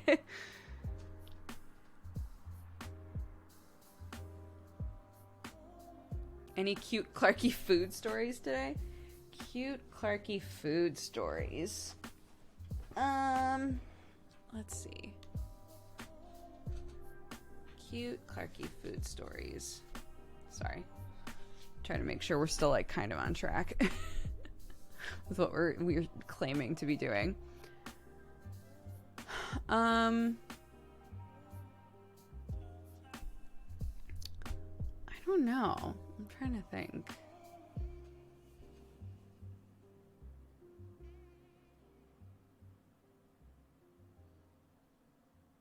She says mummy. Does she have a British accent? She has words that she says in a very English way.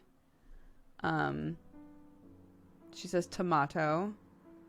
So of course every time I'm like, honey, do you want some tomato? I'm like, oh, I'm confusing her. And I know I am. I know that she gets confused. She'll say, mummy, let's dance. And I'll say, yeah, you want to dance? And sometimes when she repeats it back to me, she adjusts it. And I don't want her to be doing that really, you know. So yeah. There are words that sound very English.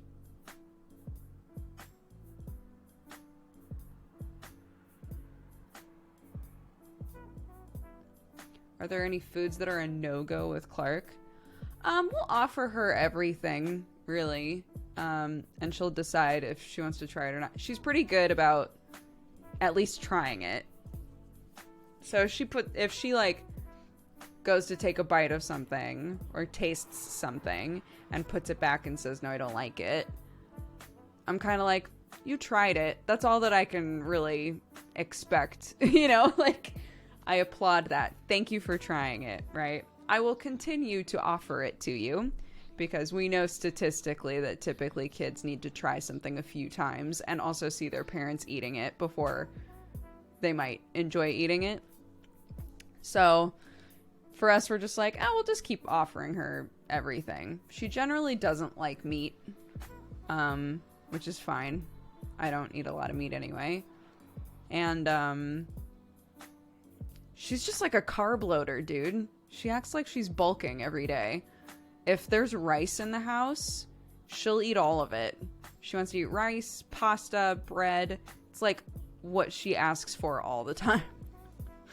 So a lot of dinners recently have been me just chopping up a bunch of vegetables that we need to get rid of and being like, all right, Clarky and Daddy and Mummy are going to pick out a plate full of vegetables. And she'll try them. She tries all of them. So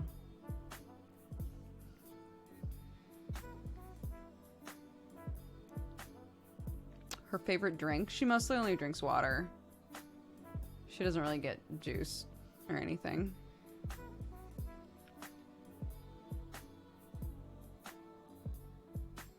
Big and strong. Smart and beautiful. I didn't know Sam was going to tweet that video out. I just found it as a clip. I was looking through my clips and I found that one and I sent it to some of our family because I was like, oh, look at this really cute clip from my stream the other day. And Sam was like, did you tweet that? And I was like, no. And then I went to bed. I didn't realize he had tweeted it. It's very cute.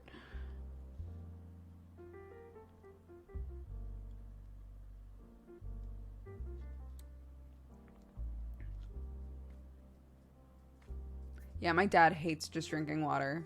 He always, my entire life, he hates just drinking water.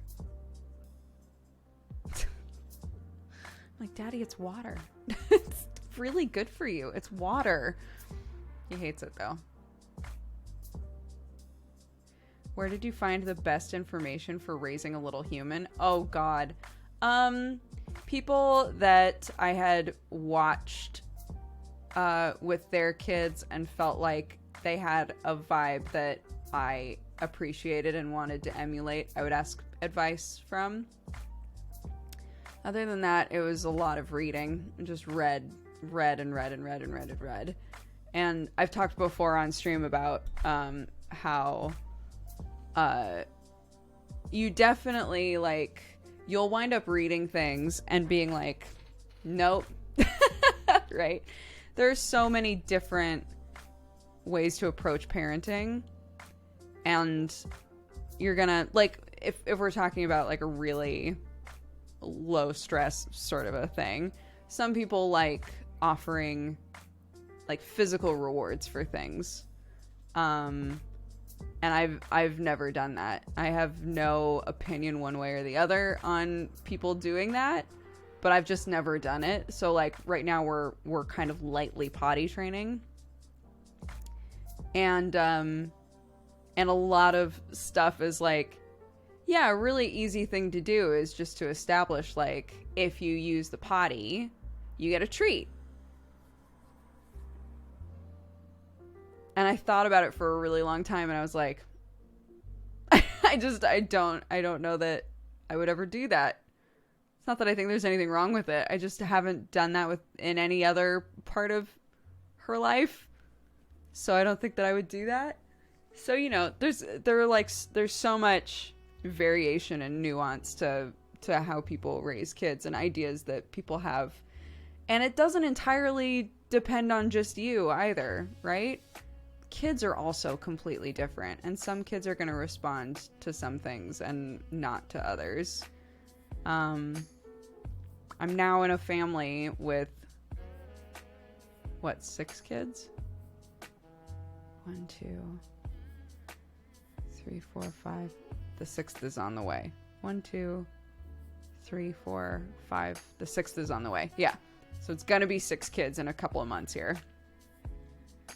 And they're all completely different. They're all just like completely different kids that communicate in totally different ways and have different sets of parents, you know, that communicate with them differently and have done different things. And there's just lots and lots of variables. So for me, it wasn't really like, I'm going to find the one trusted source. It was, I'm going to read anything that I feel like I'm kind of wading in the swamp on. I'm just going to read as much as I can about it, and whatever sounds right and natural for me, I'm going to try that. And if it doesn't feel like it's working, then I'll try something else. So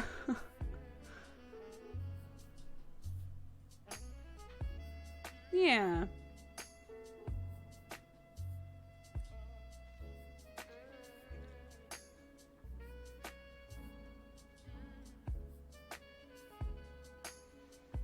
It took 57 people to raise me. Always go for help.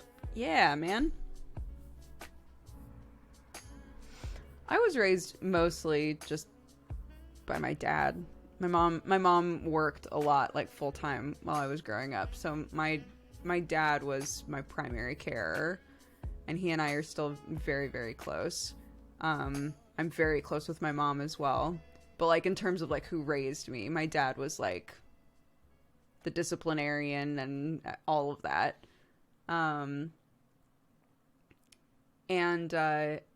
It's interesting now being in obviously with COVID and everything, you know, interaction hasn't really been there, but it's interesting now being in a situation where Sam and I can look at it and be like, wow, we actually have a lot of people around to ask advice or ask for help or, you know, all of that. And it is a relief. And at the same time, I think a lot of people, for better or for worse, see it as a point of pride to do as much of it as they can on their own, sometimes with kids. And I can be a little bit that way. So, and I don't know if that's because we did so much of it on our own up to this point, but I'm learning to ask for help more. Yeah.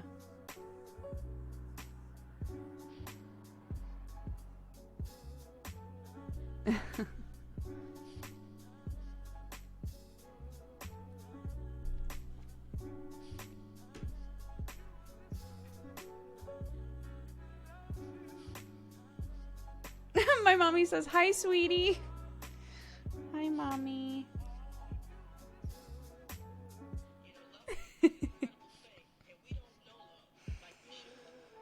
Oh. You know that big and strong, smart and beautiful clip that we were just talking about? My sister-in-law Beth, who's River's mummy, just texted me and said, "I just saw that clip. You're such a good mummy. So cute." I'm getting all these sweet messages while I'm streaming.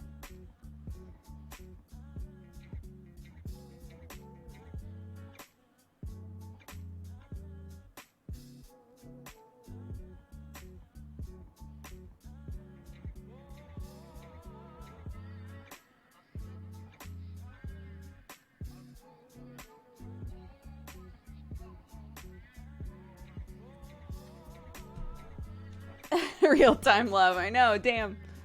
DM. Okay, what are we gonna do with these other patches, guys? Where should we put them? It's already 11. We might not get all 3 on tonight. It might just be 2.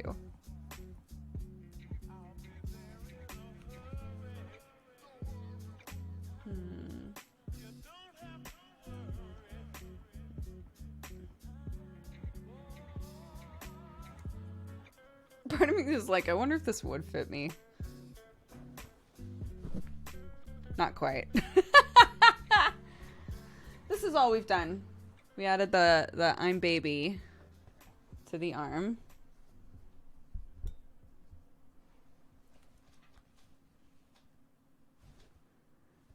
It's so hard. There we go. We've put I'm baby on the arm. This is a Moomin patch by my friend Mel. And then we have even artichokes have hearts, which I've held on to forever to put on a jacket for her. And then this one is small steps every day. Very cute. What is the question? Does Clark understand that there are people you're talking to when you're streaming? Does she just think her mom is weird? I don't think that that's a concept she would get. But it's hard to tell, isn't it? I was talking about this with my dad a while ago. 'Cause we were doing a video call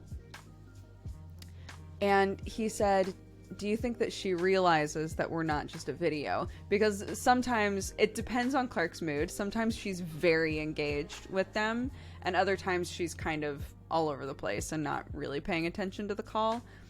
And my dad was like, "Do you think that she realizes that we're not just a video?" And I said, "Yes. I think that she does realize that." The reason that I say that is because she's been doing these video calls her entire life, right? Because we want her to know her family, even if they're far away, right? We want her to see them consistently and do phone calls and stuff like that. She definitely understands the difference between I'm watching a movie or I'm watching a video and I'm on a phone call with somebody. Like, she gets the difference. And like when we've had family calls on the computer, she realizes. So I think the idea of what chat is adjacent to that, but we have no way to explain it to her yet. Does that make sense? So if we could communicate better, if she was a bit older, we could explain it to her and she would get it. Because she has the basic concept of like, there are people that aren't here, but they are here. So yeah, I would say that she could get it soon. She could understand that pretty soon. Okay, I'm actually gonna zip this up. That might help so that it doesn't drape as weird. Oh, come on. Don't do this now. There we go. It's a bit difficult to zip.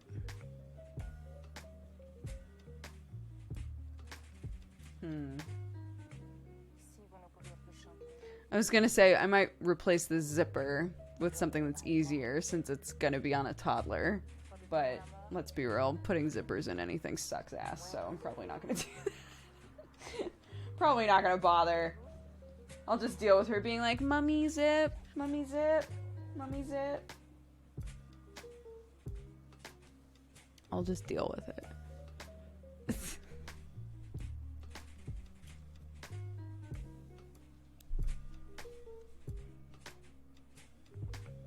So you can kind of see it. So yeah, the options I guess are, so the Moomin is here. Moomin is here. So we want something on this side to kind of complement, like, weight-wise. And then maybe put this one on the back somewhere. I don't know. But this one I definitely...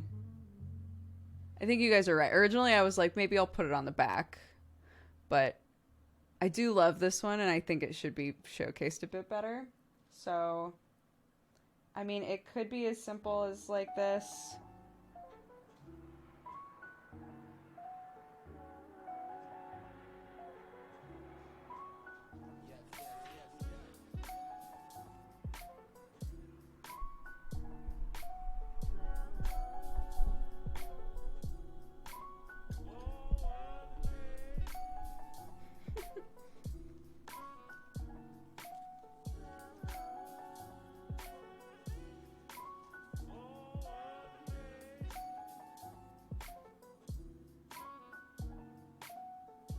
That could work, that kind of a thing.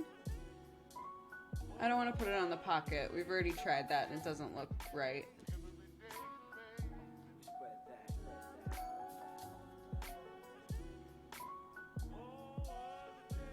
Yeah, it doesn't quite work with this because that'll overlap. And I don't want to rip this out, so I think it'll be a pain in the butt.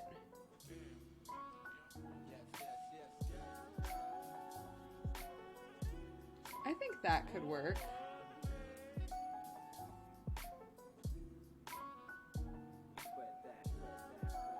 This was the other option, but I don't think that's good.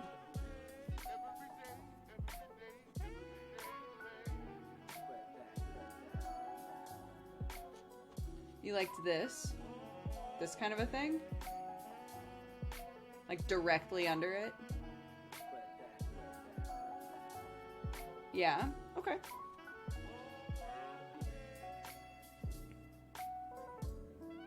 Okay. Cool. Then let's boot up our iron again, shall we?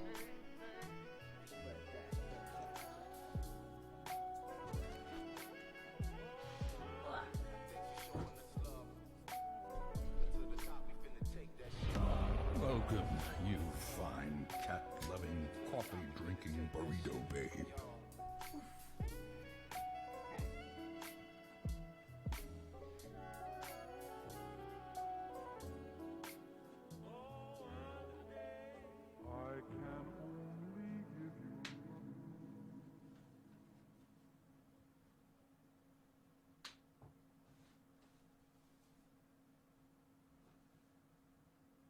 Yeah. Yeah. I think that's good.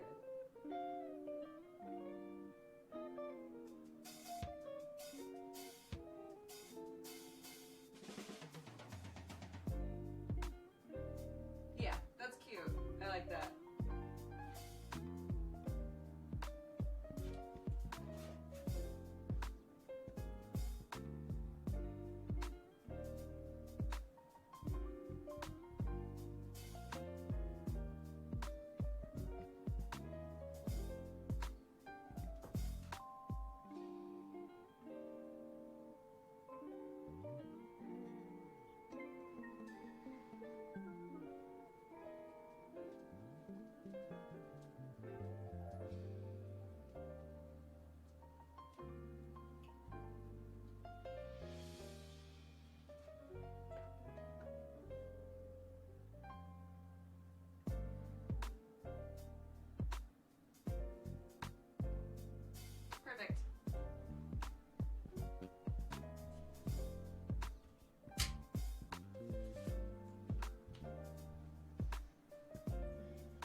So I'm basically, for any of you who weren't here before now, I'm ironing them just enough to get them to stick in place a bit, so that I'm not dealing with it like slip and sliding while we're trying to stitch it. So that wasn't like a, let's iron it down for life. It's just to help us keep it stabilized.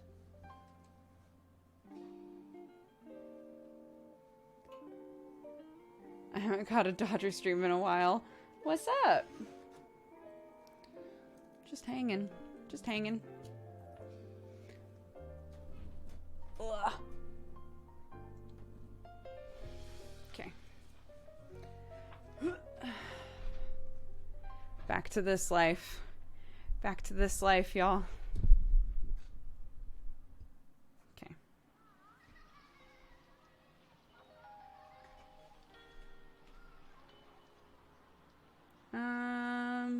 Yeah, I'll use the rest of this. That's fine.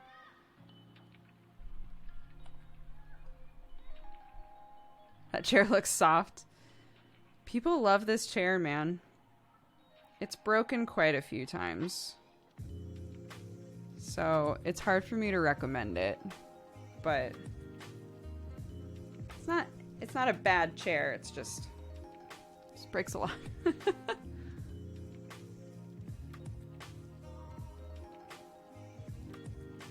Although, to be fair to it, it hasn't broken in a while. It's been a hot minute since it broke.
Do you have any particular patch themes for the jacket?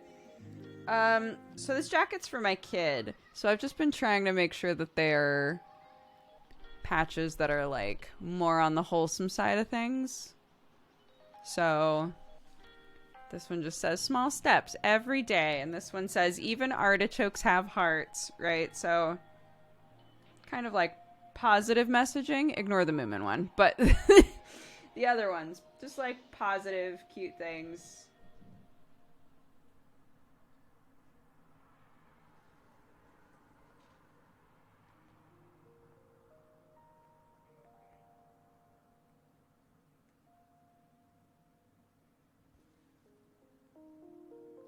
And then this one has a knife. Yeah, you know, just ignore it. It's fine.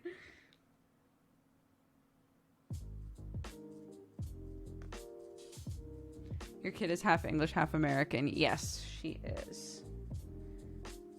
She is.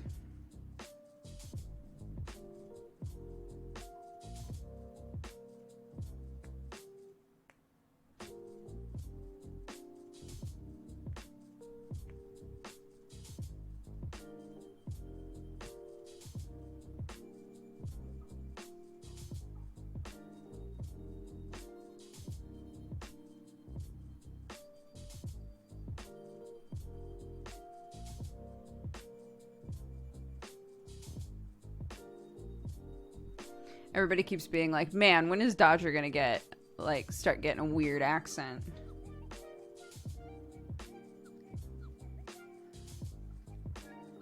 I have to just lean as hard as I can into my American accent.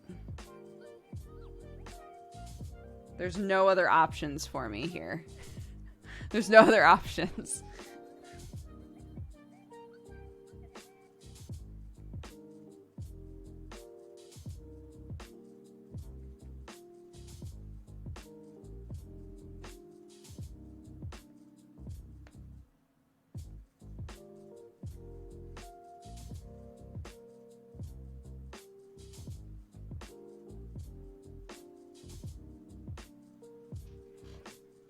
Oh, I have different themes for different areas. One area for horror, superheroes, cute stuff, and games. That's so cool.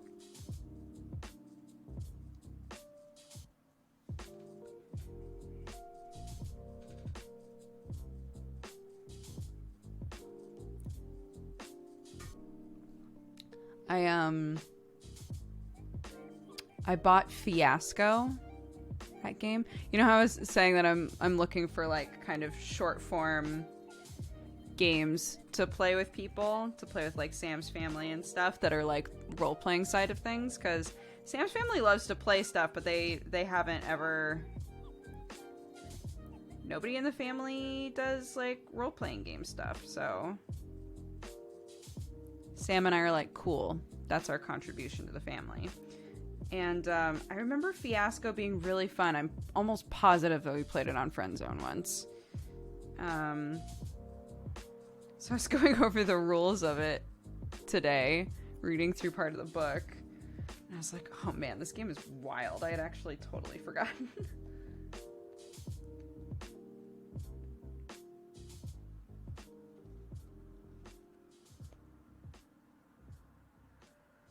Role-playing games as in like games where the primary focus of play is telling a story. Here, I'm gonna scooch this up again. Ugh.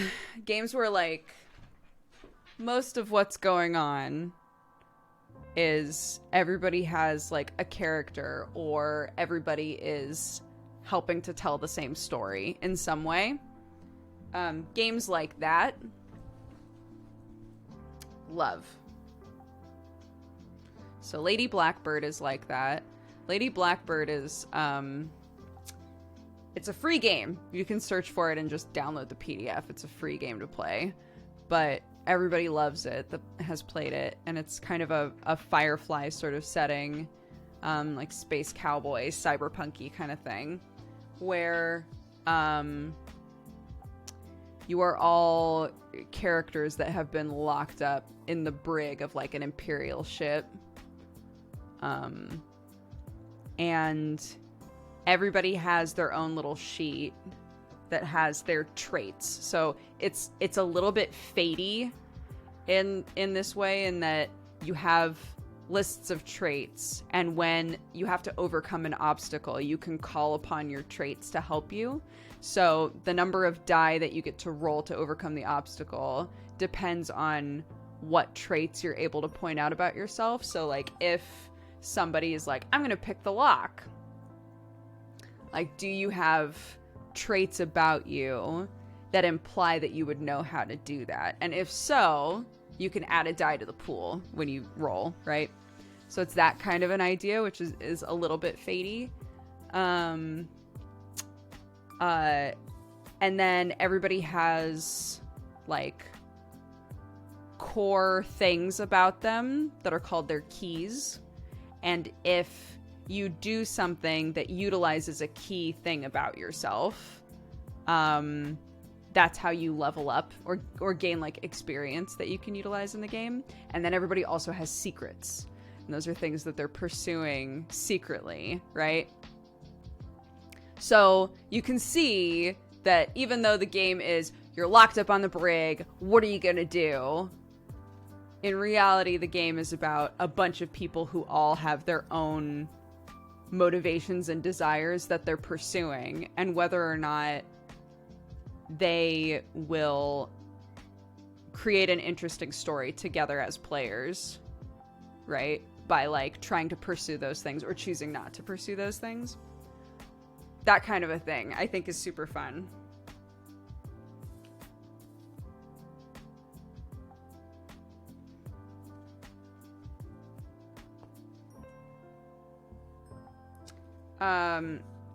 And then, yeah, I was saying that there's another one that's in that bundle, that huge bundle that we were doing giveaways of yesterday, that one of them is also like a tabletop pen and paper RPG thing. that takes place at a camp where you are all playing camp counselors that have had some kind of an interaction with a cryptid in the woods. And I think you're all like trying to, well, it depends on what you want to do. You're like either trying to like protect the kids or get rid of the cryptid or like that kind of a thing. I love that, like different settings, because I definitely have friends who are like, I love the idea of Dungeons and Dragons, but I just don't get attached to like high fantasy stuff. So giving another option, I think, is cool. And there are so many games that can be just, let's play an interesting thing for a couple of hours, you know?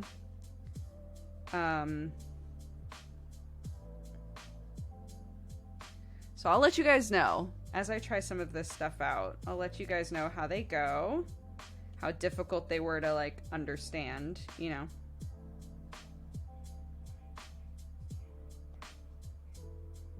Or rather, understand for me. Some of you might read the rule sets on some of these games and be like, oh yeah, easy peasy. It took me a while to understand how, for example, in Lady Blackbird, I had to watch/read like 3 different things about how the game is played before it clicked for me what the keys were. It like for some reason it was just not making any sense for me. So I have a super quick segue question about tabletop simulator puzzles. Do you remember which option or configuration you needed to select that allows the pieces to lock in when they're correct? Oh, I think it was just an aspect of the version that I downloaded. The like jigsaw battle. If you're using jigsaw battles, I think that it should automatically do that.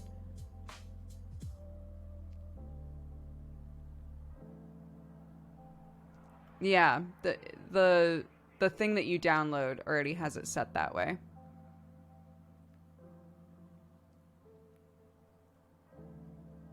I don't necessarily want to cover it in patches, no. Just a few. Just a few, because she's not... If she has a weed moment and just goes from, yeah, this fits perfectly, to, nope, this will never fit again overnight, I don't want to have like 20 patches to remove and put on something else, right? So, no, I don't plan on covering this with patches. Just a couple.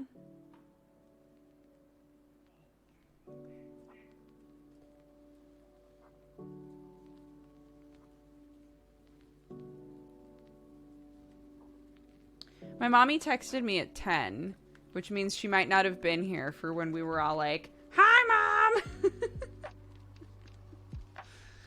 She might have just shown up around 10, so. Mommy, if you're watching right now, just FYI, everybody said hi and that they hope your mouth feels okay, etc. Your mom sounds nice. She is.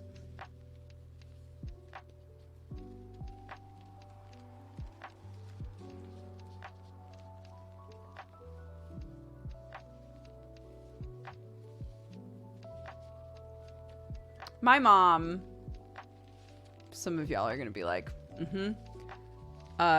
my mom was so patient with me talking to her about Pokemon and Sailor Moon and Sonic the Hedgehog and all of the other things that I got absolutely obsessed with as a kid. She was so good about just being like, and she would watch them with me sometimes if I asked. Like, looking back on that, like, she must have just been like, okay, honey. Of course I'll watch Sailor Moon with you, sweetheart. Of course I will.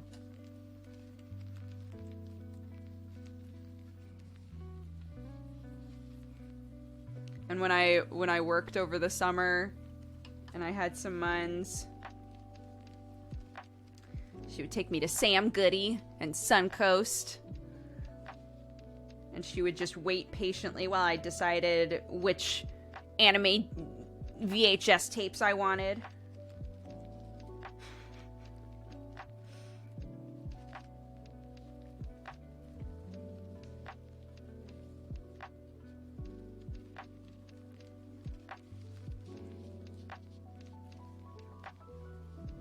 Sailor Moon's good shit. It is. It's great.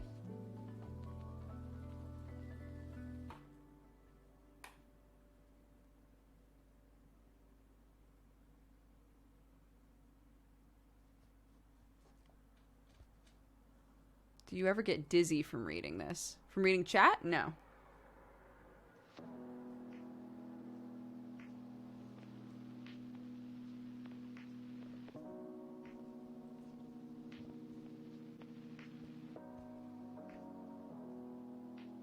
What was the first anime you encountered in the store that you thought was for kids because it was anime, but it turned out it was really, really not for kids?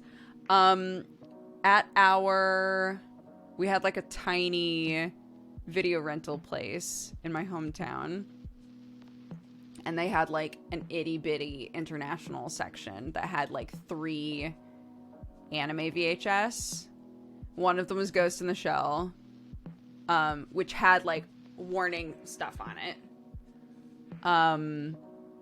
But most of them just had NR on them, which means not rated.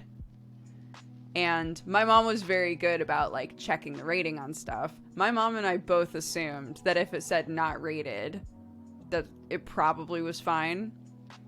I rented Bubblegum Crisis and watched a VHS of Bubblegum Crisis. And I don't remember there being anything necessarily, like, bad in it. But I remember thinking to myself, like, this is not what I expected. This was not what I expected at all.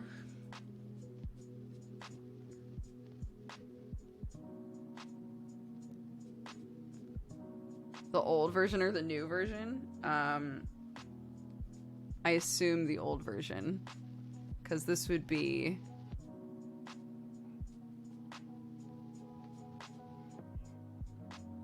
late 90s, early 2000s would be when I rented this on VHS tape. So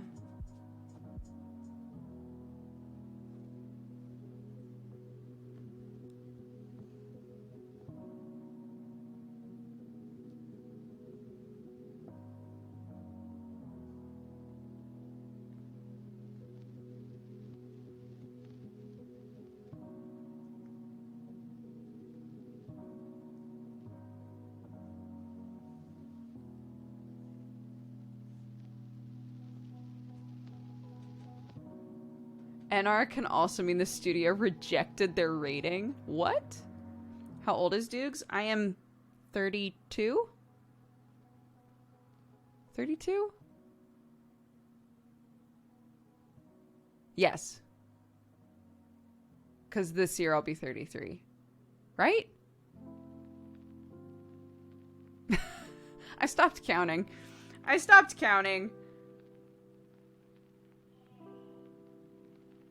30 was my goal year. I was like, man, when I turn 30, that's when everything's gonna get wild. And I was right, because then I had a baby.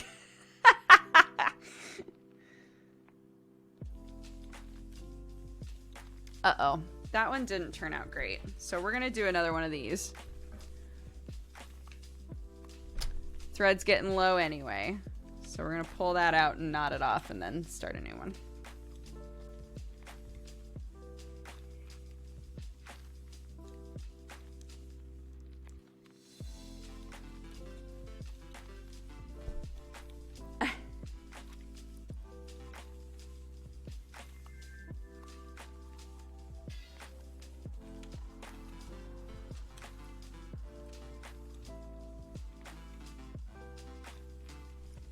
Wait, what the hell? Oh, I see.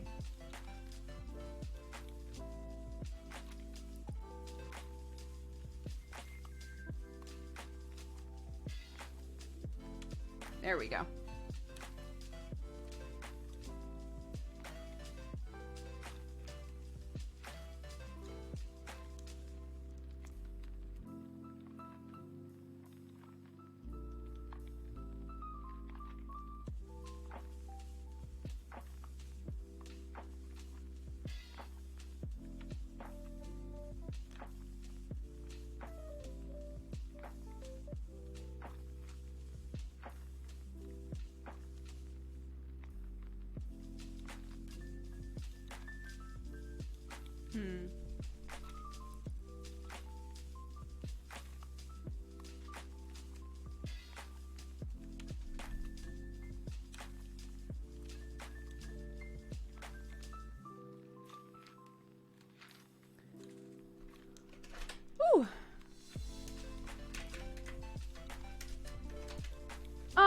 so glad.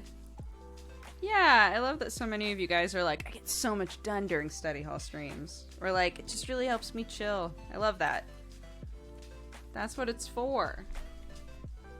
Some of us are going to walk away and be like, yes, I did that thing. And some of us are going to walk away and be like, thank God, I didn't do nothing. And both are great. This is a playlist on Spotify called Royalty Free Lo-Fi.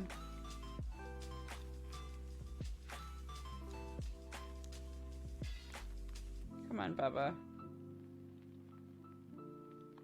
Don't do this to me. There we go. I have one of those things. I have one of those things that like helps you thread it, but I don't like using them very much. I don't know why.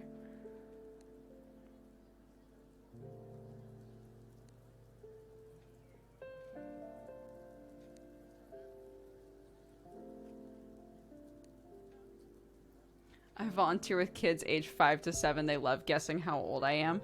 I love stories that are like,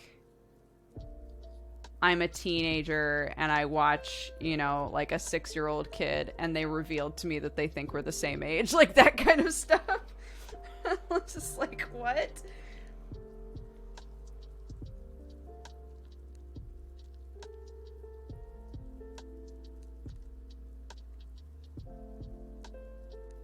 Okay, maybe we'll start over here. Woo.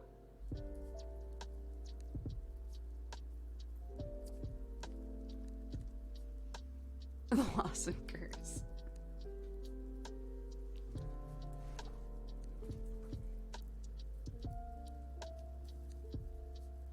Is it a curse?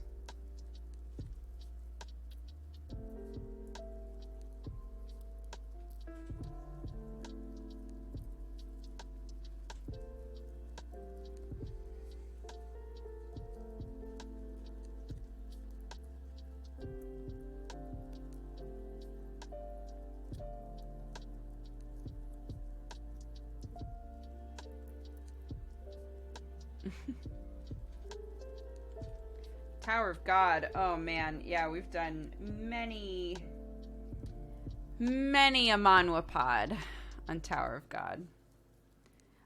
Miana and I have been talking about catching up on Mr. Random Badger, for any of you who are consistently in chat.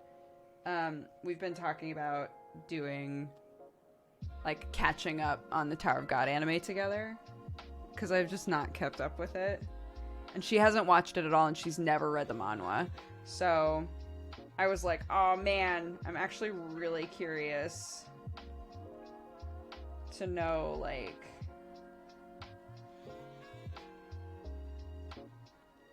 what you think of it. Since I do read the manhwa, I'm coming into it with, like, a bias, you know? So I'm really curious to see if she likes it or not.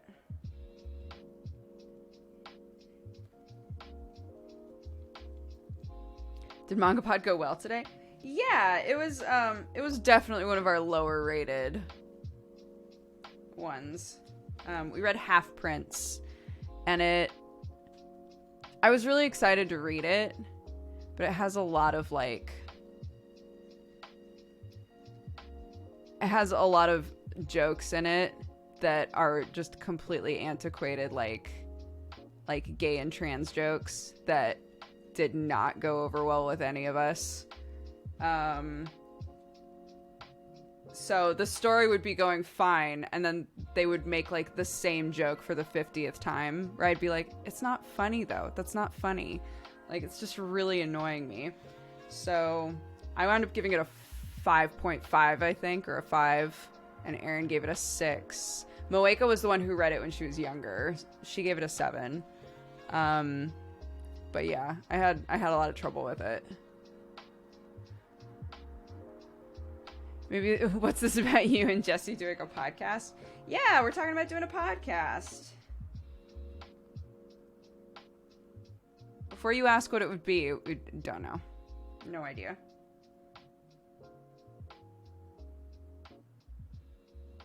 but we're talking about it, yeah.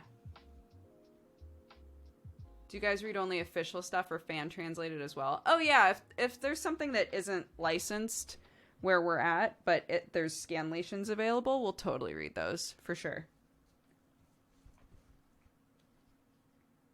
But if something has been licensed, we'll try to support it if we can, like, in a legal sense. Viz has made that really... Well, Viz/Shonen Jump has made that really easy now, because they have the... for, like, a lot of the bigger shonen stuff, they have the $1.99 thing. On the Viz app, you can pay $1.99 and get access to, like, tons of their manga. So it's pretty great. It's pretty great.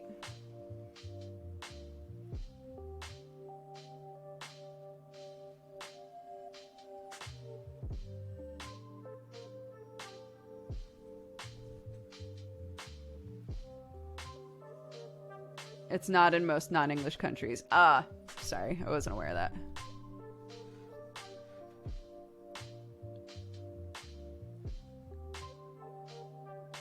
I love Poe and Monroe. Poe and Monroe's been fun.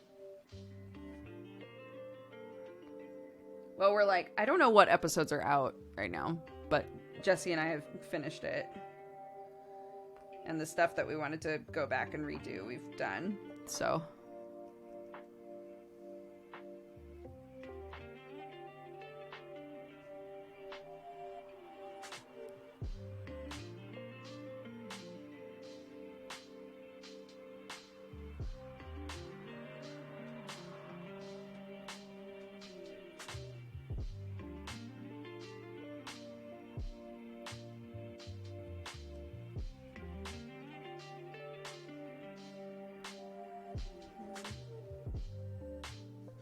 that's fine.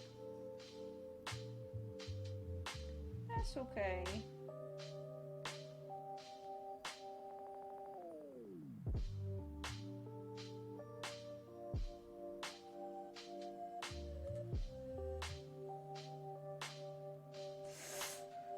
Damn it.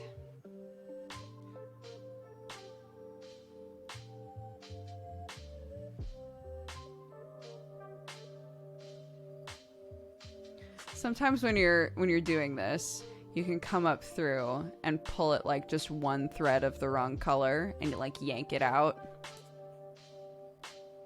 So I've done that. It's not like a big deal, but I'm gonna have to clip it. It sucks. I hadn't done that this whole time. I was like, yeah, crushing it.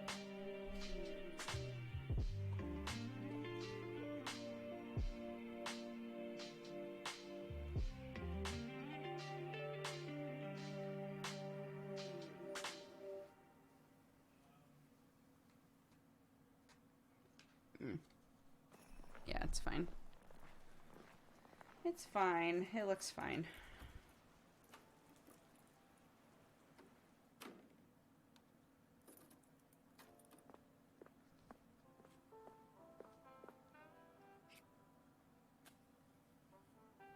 No real, like, lasting damage. You're doing great, thank you.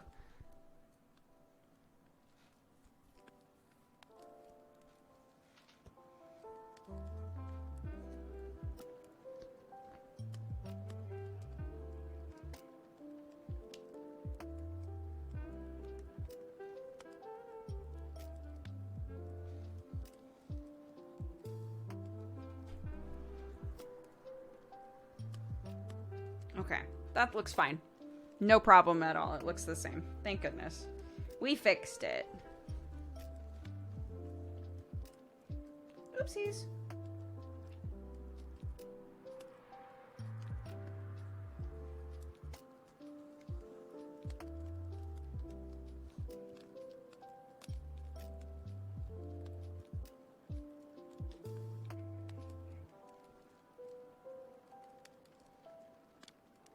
I didn't understand what happened there, but I'm glad you fixed it.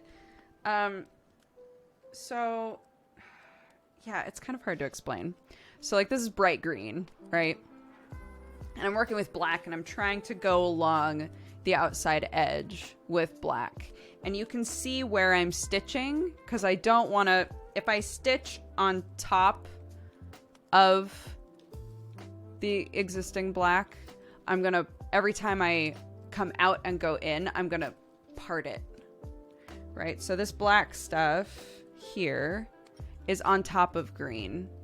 So if I stitch directly on top of it, every time I go in and out, there's going to be like little flecks of green all the way along. So instead, I'm going along the outside edge. It means there's like little bumps of black along the edge where I'm stitching, but I don't think it's standing out as much as it would have if I was purposefully splitting the embroidery, right?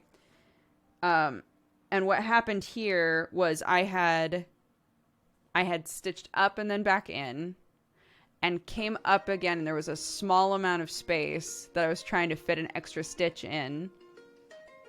And when I came back up, I came up nearly, this is so hard to explain.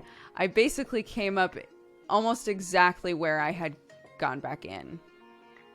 So it's like stitch, and then imagine that this spot where I had, right? Then I took the thread and went and tried to like basically push it back through the exact same hole. Not on purpose. It's just how it happened. Sometimes when you do that, you snag thread. So I had snagged some green. So not only was I coming up in the wrong spot, but I had snagged some green thread and yanked it out. So if it was bad enough, it could have created a situation where there was like a really obvious spot here where the green was messed up.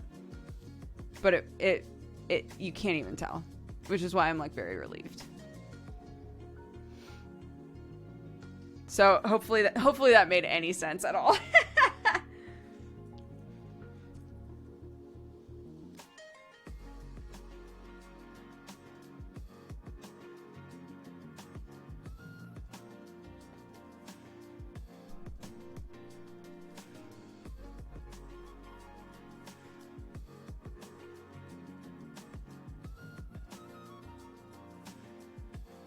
It made sense. Great. Wonderful. I'm so glad.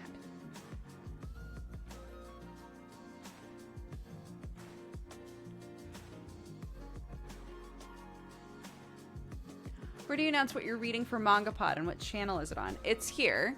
That happens here every Sunday, 3:30 BST, which is current England time.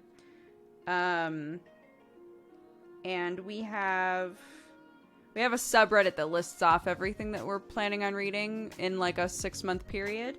But also, it gets adjusted a lot. Real life gets in the way, and shows get canceled and whatever. So we have a Twitter that one of our like co-anchors, Moeka, runs, and Moeka will post on there what we're reading for the following week.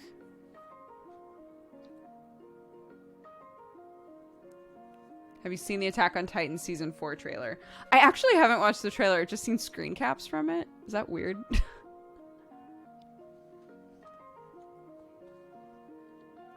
Why is the page littered with Bakugo? I wasn't involved. I know it seems like I must have been because I love Bakugo, but I was not involved in making it.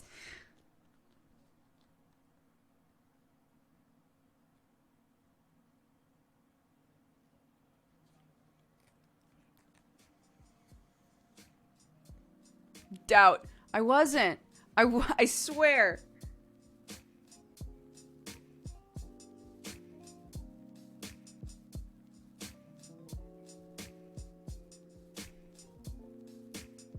Moeka also does all of the subtitles on the MangaPod clips that get posted. And I didn't know why she had asked, but she came into our like group chat and asked everybody what their favorite color was. And it turned out it was so that our individual subtitles were outlined by our favorite colors, which is super cute. It's like very wholesome.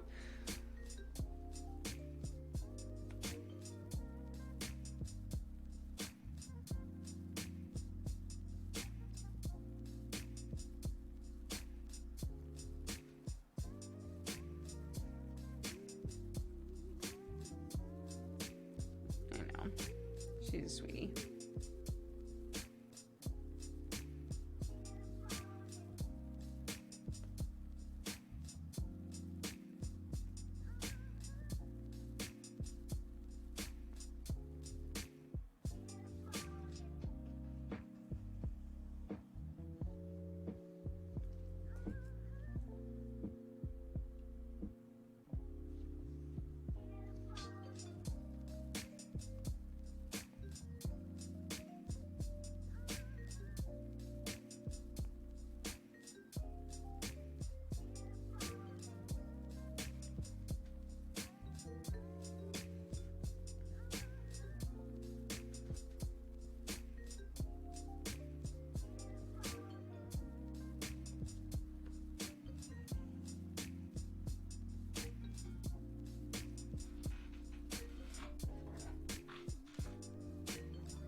Cute.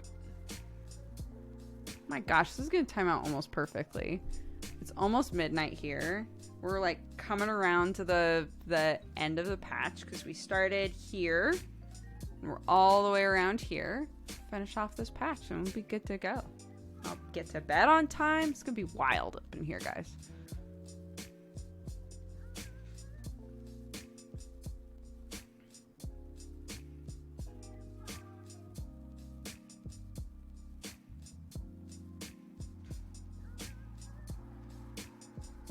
Do you have a thimble? No, I don't like thimbles. My dad used to make fun of me so hard. I refuse to wear gloves in the garden. I hate it. I used to wear thimbles in the costume shop because otherwise I would get yelled at. But whenever I'm sewing at home, I don't use thimbles. My dad's just like, why? Why? It's literally just to protect yourself, but it's like it's a weird tactile thing for me. I don't like anything that gets in the way of me being able to feel what's going on. Like, gardening doesn't feel very fulfilling if I can't feel the dirt, you know?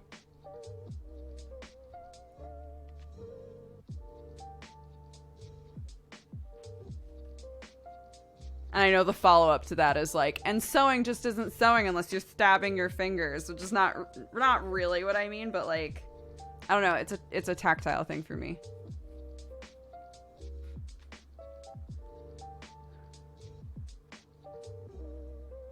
Good night, Earth Calling Jenny. Sleep well.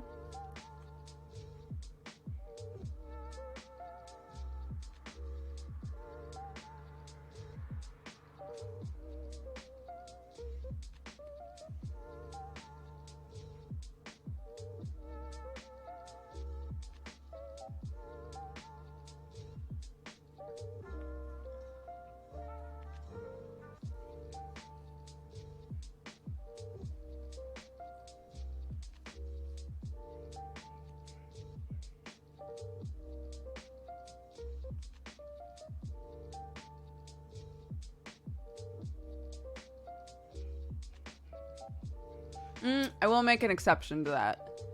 Leather. If you're sewing leather is so... Really any fabric that's very difficult to push the needle through, you will stab yourself really badly because you're putting so much force behind getting it through the fabric. If anything's in the way, you're just hosed. When we were working on gloves for Henry V, I was one of the glove girls, and I stabbed myself so many times.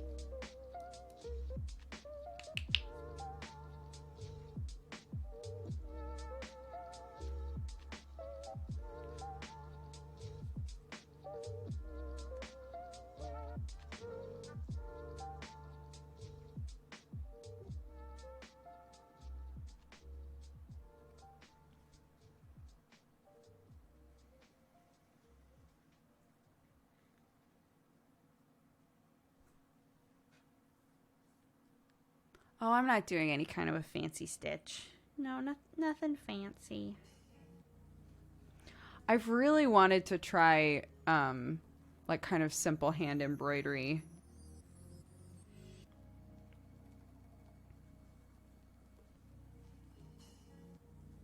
People do so much cute stuff, like daisies and bees and stuff. I would love that.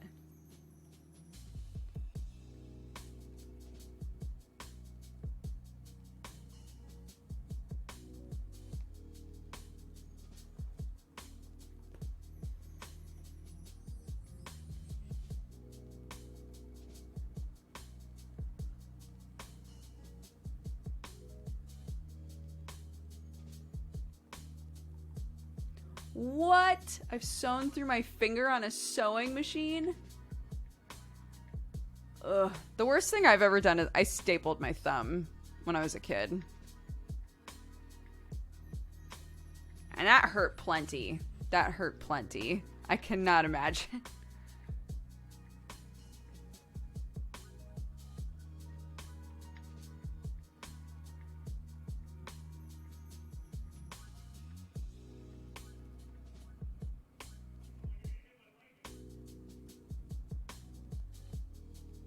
And you're going to say, Dodger, how did you do that? I stapled my fingernail when I was younger. I'm so glad I'm not alone.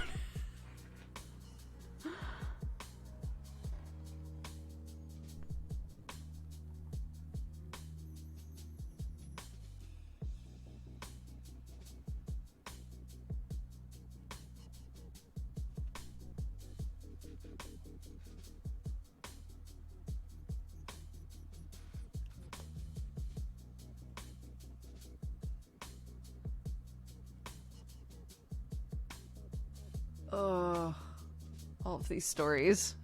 I regret this. I regret this line of storytelling.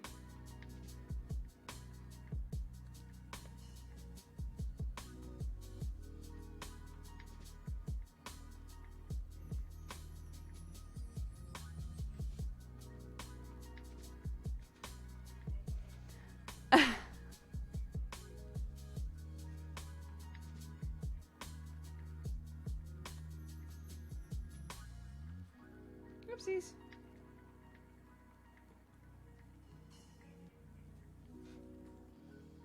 Sorry to start that. No, it's fine. I hope your finger's okay now.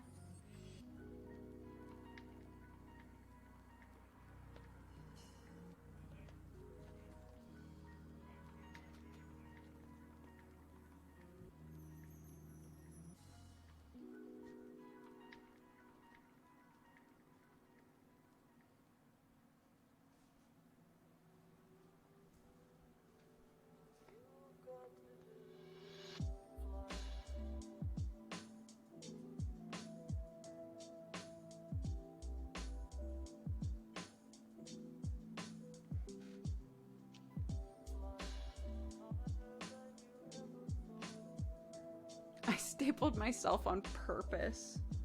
I did not. At least I don't think I did. I don't think I did.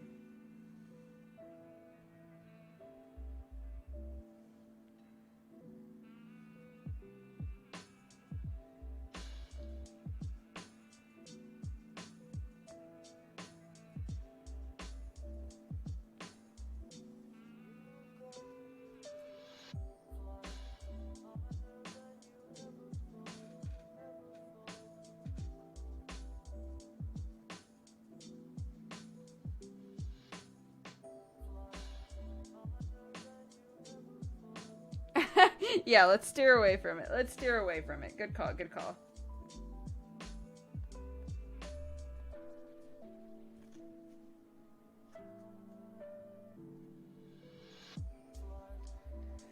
Okay, this part is gonna be the hardest, I think. This, oops, sorry. This little part right here, because it's like doubled up embroidery. It's like on the Moomin one. Remember how I was saying it was hard going through this? It's the same thing. It's like 2 layers of threads. So we have 2 layers of threads and 2 layers of jean because of this. So this like little corner right here is going to be kind of rough. So wish me luck. More Garden Paws? Oh yeah, I'd love to play more Garden Paws. I haven't cheated on y'all. I haven't played any more without you.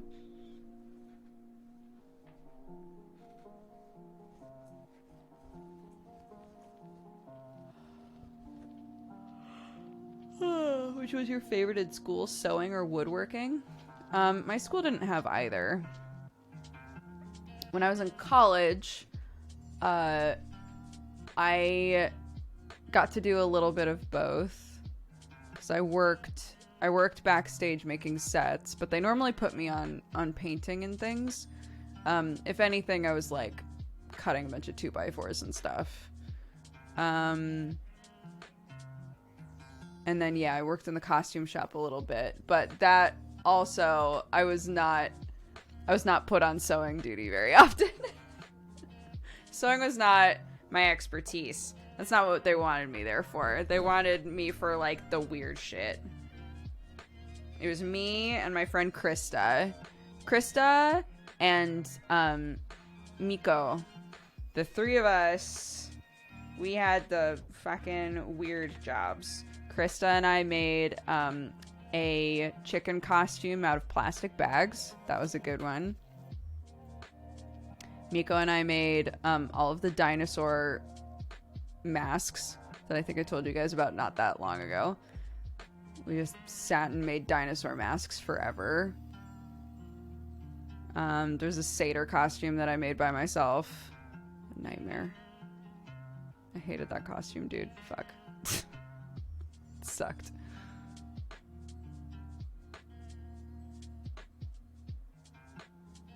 I think my favorite project that was mine was we did so a lot of the weird costumes that we had to do were for what's called the Spring Dance Festival.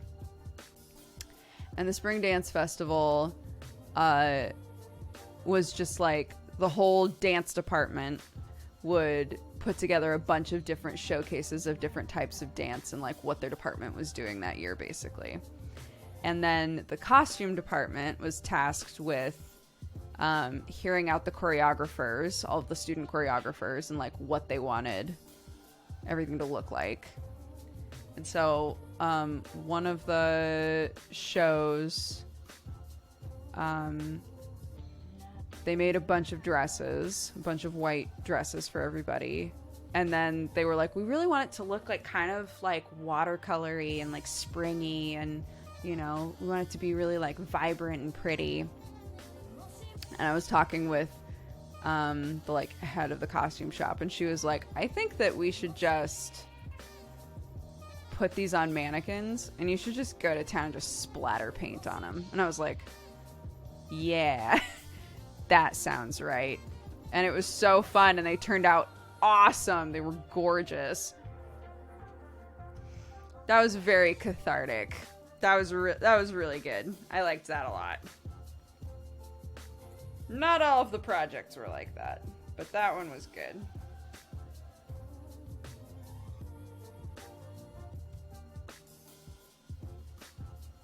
It was great, yeah.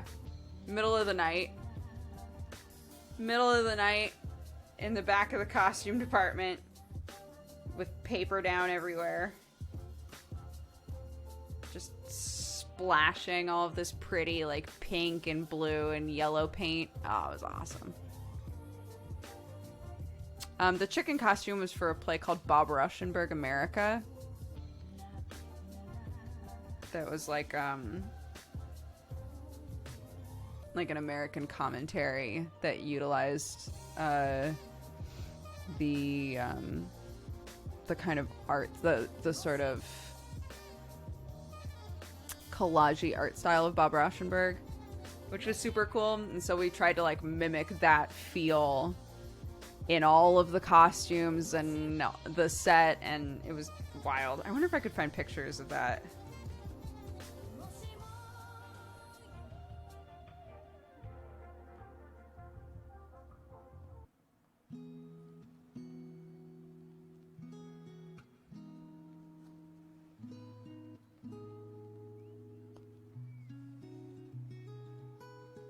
Western Oregon University is where I went to college. It's in their theater program.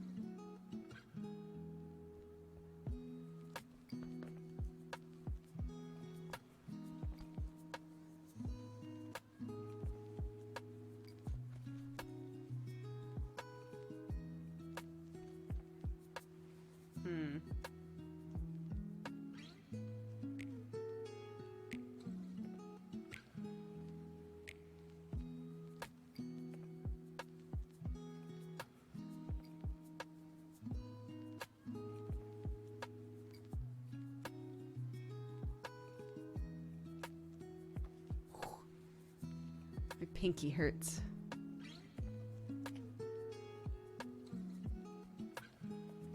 Do you ever want to go back to where you studied for college? I have so many friends who have gone back and like seen our professors and talked with them and stuff. A lot of the acting students have gone back and talked with like our old mentors and stuff. Because acting can be it can be really disheartening.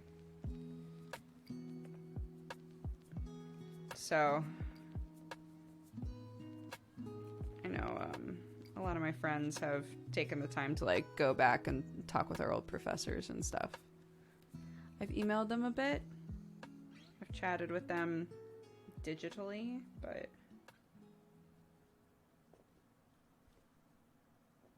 my one of my old professors actually messaged me not that long ago and said that they're starting to have problems with like funding the art departments. So he wasn't asking for like money or anything, but he was like, "Hey, I'm just trying to like, you know, anybody who feels that our department like did something good for them academically or artistically to like write in and say something about it." So need to do that.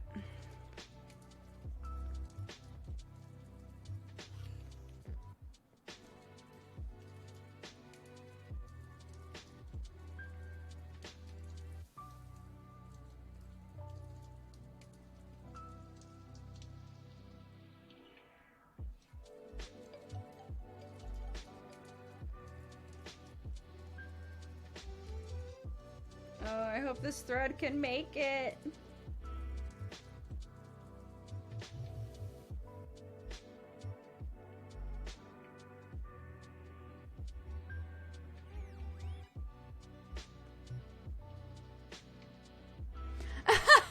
Reminds me of the John Mulaney. I paid them $100,000, but yeah, I paid you more than the Civil War cost, and you spent it already?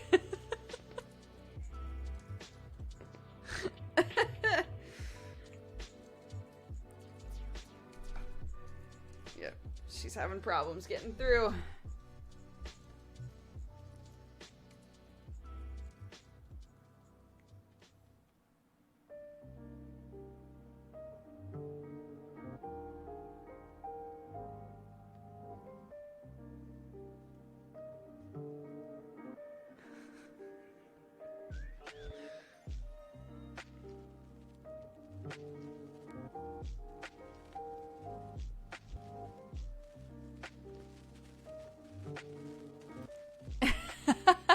Yes. Yeah, his whole bit on college was great.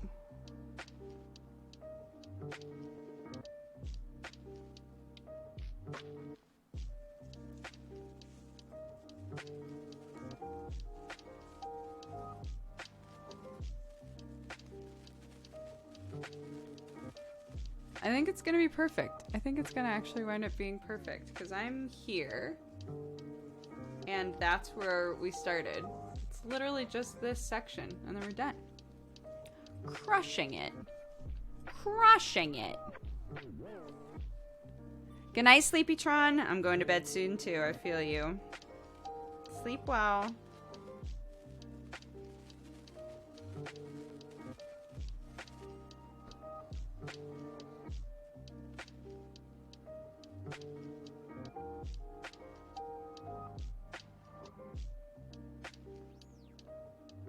I think this is good placement. I think you guys made a good call on this.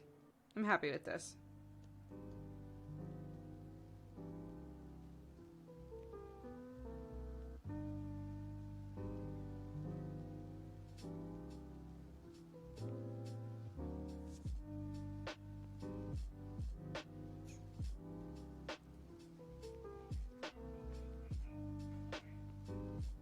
I know, isn't it? Time zones. What even are they?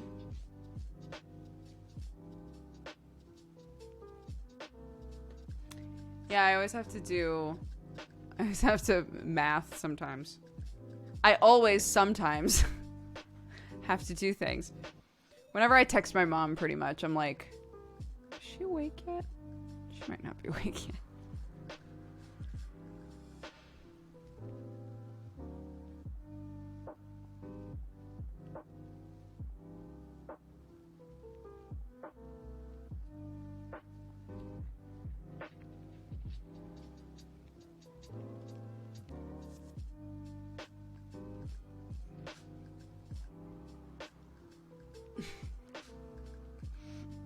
I just heard Sam go, ha ha ha!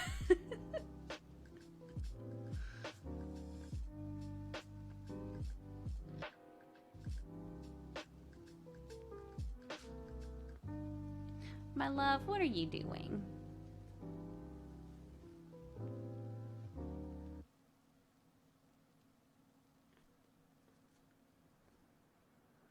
Hi, guys.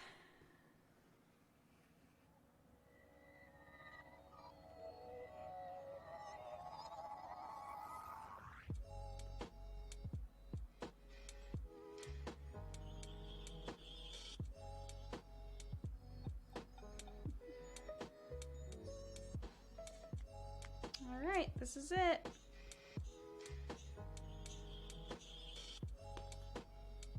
Can't even see it. I keep adjusting, thinking, here, now they'll be able to see it, and then it doesn't work. I just naturally float to where the patch is hidden.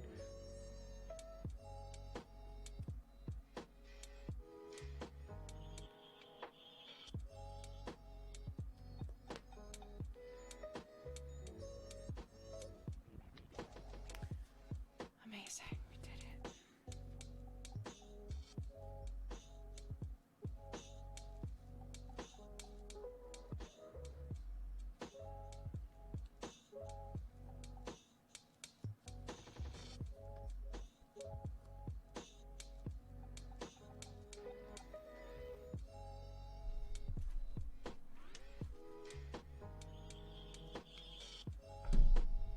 Wonderful.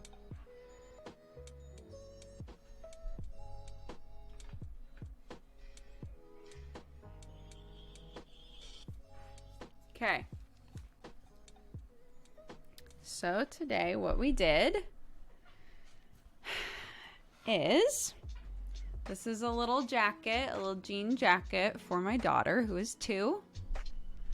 And just scoot you out of the way. We put a little Moomin patch on the arm that says I'm baby with a knife. A little aggressive, but you know, get those mean kids to leave her alone at daycare. And then on the front is this one that says even artichokes have hearts. Adorable. And we have one more that we still need to find a place for. It says small steps every day. Very cute. And I'd like to get more, so a couple of you guys linked me to places to look for more like kind of wholesome patches. But yeah, we got a couple on there. Very cute. Very cute. I'm happy with that. Let's see. Will this? No, I'll just set it aside. I'll just set it off to the side. I don't want to lose it. But I'm very happy with that. Oh my god, my back is killing me. My back hurts. Goodness gracious.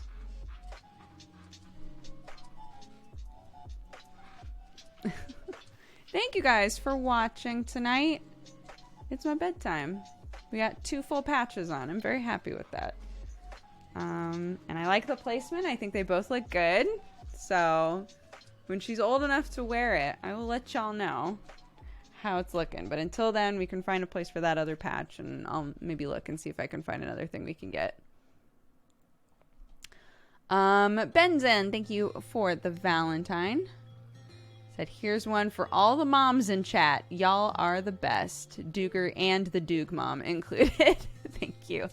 Cupcakes of Chaos says, here's to everyone. Here's to Dodger and everyone in this wonderful community. The streams have been such a comfort for me in difficult times, so thank you all for being lovely. Thank you, Cupcakes, for watching. And Mel says, thank you. Aw. Alicia Nat says, I just wanted to say Chat and Dodger are wonderful company for finishing my uni project due in on Tuesday. I'm so close to being finished. The study hall streams are a godsend when I'm working late at night. Thank you. Thank you. Thanks, guys.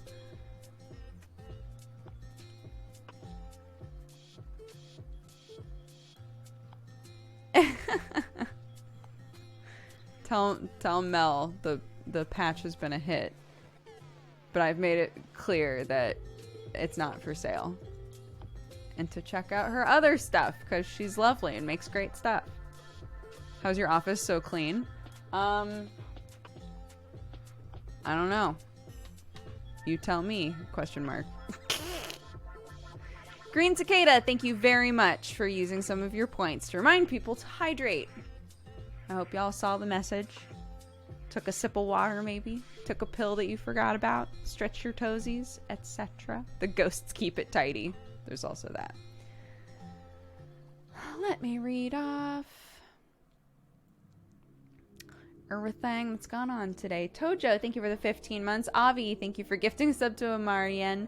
Dragon Sparks, thank you for the 47. Imthams for the 34. Joseph for the 44. Nelly G for the 43. Lord Nova for the 28. Nada Weasley for the 37. Brenera Bread for the 49. Kissika for the 3. It's Lynn for the 65. Luna Rami, thank you again for the raid. I'm sorry that I missed it when it was happening. Kat Datillo, thank you very much for the 28. I Johnny Mac for the 15. Avi, thank you for gifting a sub to Witchy Sarah Bear. Liffy, thank you for the 31. And Mattias, thank you for subscribing. Welcome to the Cat Gang. Resting Stitchface, thank you for the 4. Canadian Earth for the 3. And T-Shy for the 42. Burnsco Gaming for the 6. Thomic for the 61. Saint Butt for the 25. Manwin, thank you for the 58. Larkin for the 2. Firefly, thank you for the 3. Zoe, thank you again for that huge raid. Latalis, thank you for the 2 years. Happy anniversary. Kendra, thank you for the 27. Daily Ramen for the 17. Major General Store for the 3 years. Happy anniversary to you as well. Citizen Quinn, thank you for the 3. Porkinator Plays for the biddies. Julia Speaks for the 4. Homicidal Luggage, thank you very much for subscribing. Welcome to the Cat Gang. Evil Death, thank you for the 45. Ezra Annie for the 17. Slim Thunder for subscribing. Rakia for the 63. Dr. Subterfuge for the 4. Potato Knot for the 51. Dark Side Games, thank you very much for subscribing. Welcome. Snarf Dougal, thank you for the 14. Such as Jesse for the 14 as well. Sir William for the 2 years. Happy anniversary. Fireboy Troy, thank you very much for subscribing. Real Al Gamer for the 38. Spam Decerus, thank you for the 9. Happy Twitch, baby. Billionth Swine, thank you for the 58. Flailing Amigo for the 7. Linux Prime for the 19. DeGiggle House, thank you for the 49. Aquajawa for the 20. Majin Kyle for the 73. Burnsy for the 8. Venomancerous for the 4 years. Happy anniversary. Cheshire Pierre up for the 3 years. Happy anniversary. Earth Calling Jenny, thank you for the 32. Killian Prudemore, thank you very much for gifting a sub. A Mantra Fate, thank you for subscribing. Welcome to the Cat Gang. Hexair, thank you for the 10. Poshcat for the 35. Rakia, thank you for gifting a sub. It's Presto for the 26. Kino Winterwolf, thank you for gifting a sub as well. Umbrock, thank you for the 3. Max Burst for the 38. Ricky JZ for the 40. Astra for the 61. Unspeakable for the 55. Arvon, thank you for the 5. Arnar, thank you for gifting a sub to Sir Kibble. T, thank you for the 4. And Talendal, thank you very much for the raid right at the end here. I'm so sorry, I'm wrapping up. Thank you all very, very much. I appreciate it. I hope that you're having a great day. And if you're not, I hope that this was a bright part of your day.